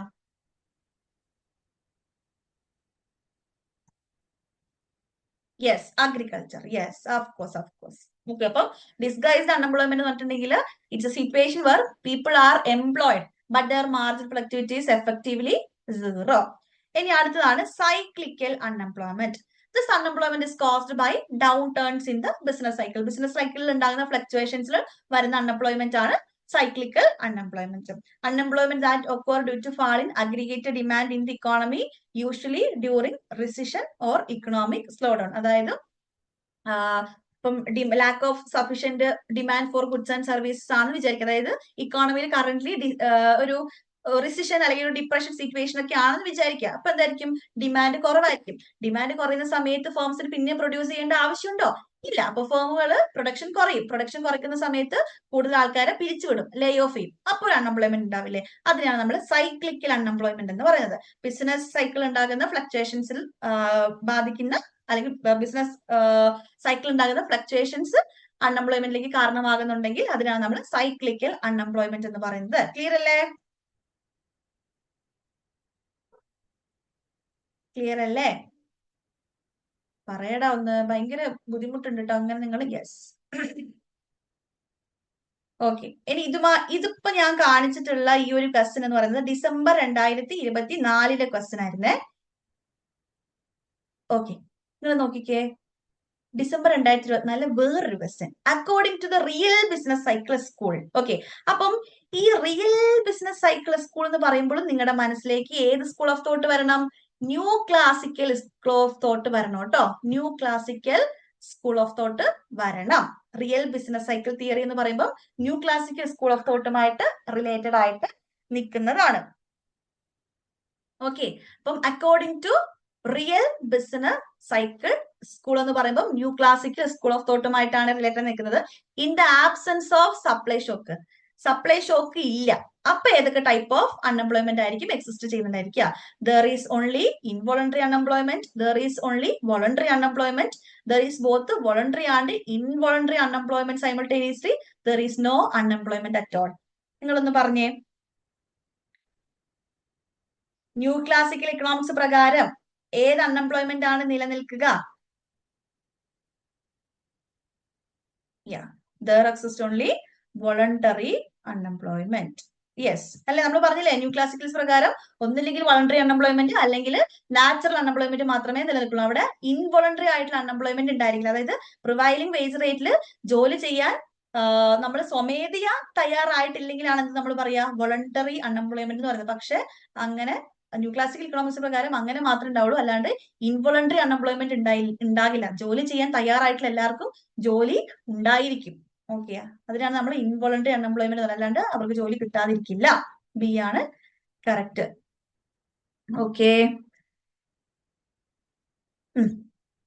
ഇതും കൂടെ ഒന്ന് പറഞ്ഞേ നിങ്ങള്. ഇപ്പൊ ഞാൻ പറഞ്ഞു 2-3 സാധനങ്ങൾ പറഞ്ഞു തന്നു. ഞാൻ അഡാപ്റ്റീവ് എക്സ്പെക്ടേഷന്റെ ഇയർ നിങ്ങൾക്ക് പറഞ്ഞു തന്നിട്ടുണ്ട്, റാഷണൽ എക്സ്പെക്ടേഷന്റെ ഇയർ ഞാൻ പറഞ്ഞു തന്നിട്ടുണ്ട്. ഇത് രണ്ടും വെച്ചിട്ട് നിങ്ങളൊന്ന് ഓർഡർ ചെയ്തേ. അഡാപ്റ്റീവ് എക്സ്പെക്ടേഷൻ റാഷണൽ എക്സ്പെക്ടേഷന്റെ ഇയർ ഞാൻ പഠിപ്പിച്ച് തന്നിട്ടുണ്ട്. അത് മാത്രം മതി നിങ്ങൾക്ക് ആൻസർ ചെയ്യാൻ. പിന്നെ റിലേറ്റീവ് ഇൻകം ഹൈപ്പോത്തിസിസ് എന്തായാലും നമുക്ക് അറിയായിരിക്കും. ആബ്സല്യൂട്ട് ഇൻകം ഹൈപ്പോത്തസിസ് വന്നു കഴിഞ്ഞിട്ടാണ് റിലേറ്റീവ് ഇൻകം ഹൈപ്പോത്തസിസ് വന്നിട്ടുള്ളത് എന്ന് അറിയാത്തതായിട്ട് ആരും ഉണ്ടാകില്ല എന്നാണ് എൻ്റെ ഒരു പ്രതീക്ഷ. നിങ്ങളൊന്ന് ആൻസർ ചെയ്തേ.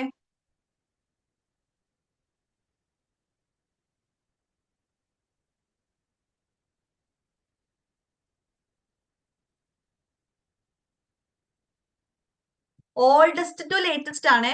നിങ്ങൾ ഒന്ന് ഗസ് വർക്ക് എങ്കിലും ചെയ്യുക അറ്റ്ലീസ്റ്റ്.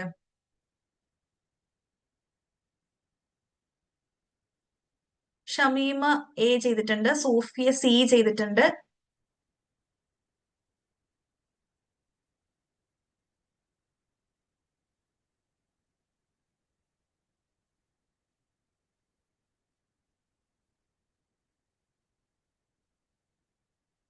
ജിജോ സി ചെയ്തിട്ടുണ്ട്.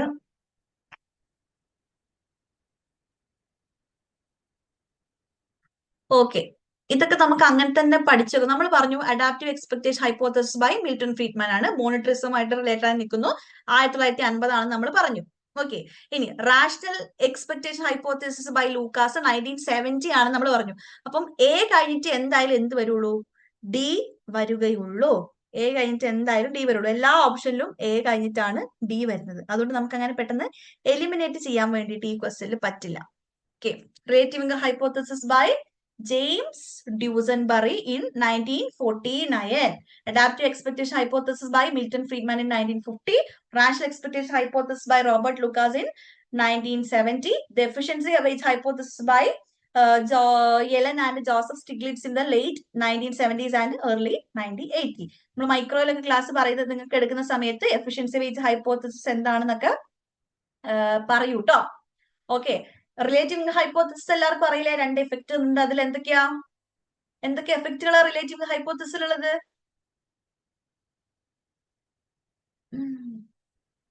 പറയടാ. റിലേറ്റീവ് ഇൻകം ഹൈപ്പോത്തസിൽ 2 ഇഫക്റ്റുകൾ നമ്മൾ പഠിക്കുന്നില്ലേ? ഏതൊക്കെയാ? Yes, demonstration effect and ratchet effect. Yes, demonstration effect and ratchet effect. Absolute income ഹൈപ്പോത്തസിന്റെ ഇയർ ഏതാ? Absolute income hypothesis by J.M. Keynes year ഏതാ?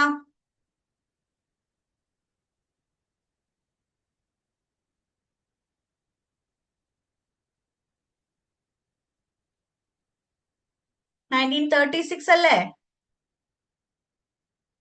ആണെന്നാണ് എന്റെ ഓർമ്മ കേട്ടോ. കൺസംഷൻ തിയറീസിന്റെ ക്രോണോളജി കൃത്യമായിട്ട് പഠിച്ചു വെക്കണേ. യെസ്, 1936 ആണെന്ന് ഒരാൾ പറഞ്ഞിട്ടുണ്ട്. അപ്പൊ ഇവിടെ ആദ്യം റിലേറ്റീവ് ഇൻകം ഹൈപ്പോത്തസിസ് ആണ്. ശ്രദ്ധിച്ചേ, റിലേറ്റീവ് ഇൻകം ഹൈപ്പോത്തസിന്റെ ബി ആണ്. ബി ആദ്യം വരുന്ന 2 ഓപ്ഷൻസ് ഉണ്ട്. അപ്പൊ നമുക്ക് എയും കട്ട് ചെയ്യാം, ഡിയും കട്ട് ചെയ്യാം. ഓക്കെ, അത് കഴിഞ്ഞിട്ട് അഡാപ്റ്റീവ് എക്സ്പെക്ടേഷൻ 1949, 1950. ബി കഴിഞ്ഞിട്ട് എ വരുന്നതാണ് 2 ഓപ്ഷൻസും ഉള്ളത്. പിന്നെ റാഷണൽ എക്സ്പെക്ടേഷൻ ഹൈപ്പോത്തസിസ് ആണ്, ഡി ആണ് വരുന്നത്. പിന്നെ നമ്മുടെ efficiency wage hypothesis. Effective demand problem by കലൈക്കയുടെ ക്ലിയർ ആയിട്ടുള്ള ഇയർ കിട്ടാത്തോണ്ടാണ് ഞാൻ ആഡ് ചെയ്യാത്തത് കേട്ടോ. ക്രോണോളജി എന്തായാലും വരുന്നത് അങ്ങനെയാണ്. നിങ്ങൾ ഇതെങ്കിലും കൃത്യമായിട്ട് ഓർത്ത് വെക്കുക. ഡി ആണ് ആൻസർ. ഓക്കെ, അപ്പം ഇഫക്റ്റീവ് ഡിമാൻഡ് പ്രോബ്ലം ബൈ കലയ്ക്കാണ് ഫസ്റ്റ് വന്നിട്ടുള്ളത് കേട്ടോ. ഞാൻ പറഞ്ഞല്ലോ ഇയർ കൃത്യമായിട്ട് കിട്ടാത്തോണ്ടാണ്. അതിനുശേഷം അഡാപ്റ്റീവ് എക്സ്പെക്ടേഷൻ ഹൈപ്പോത്തസിസ് ആണ്. ഒരു മിനിറ്റ് കേട്ടോ, ഞാൻ ഇവിടെ സൈഡിൽ കൊടുത്തതിൽ എന്തോ മാറ്റം വന്നതാണേ.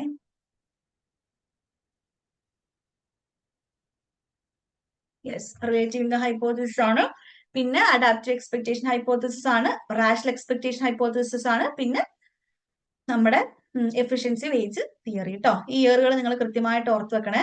1949 relative income, adaptive expectation 1950, rational expectation 1970, efficiency wage theory 1970 and early 1980s. അപ്പം ഇവിടെ നിങ്ങൾക്ക് ഒരുപാട് ആൾക്കാരുടെ പേരും കിട്ടി, ഇയറും കിട്ടി. കൺസംഷൻ തിയറിന്റെ ഇയർ ഓർത്ത് വെക്കണം. Relative income hypothesis 1949, absolute income hypothesis 1936, life cycle hypothesis I think 1950 and permanent income hypothesis 1957 ആണെന്നാണ് എന്റെ ഇപ്പത്തെ ഓർമ്മ പ്രകാരം ഉള്ളത് കേട്ടോ.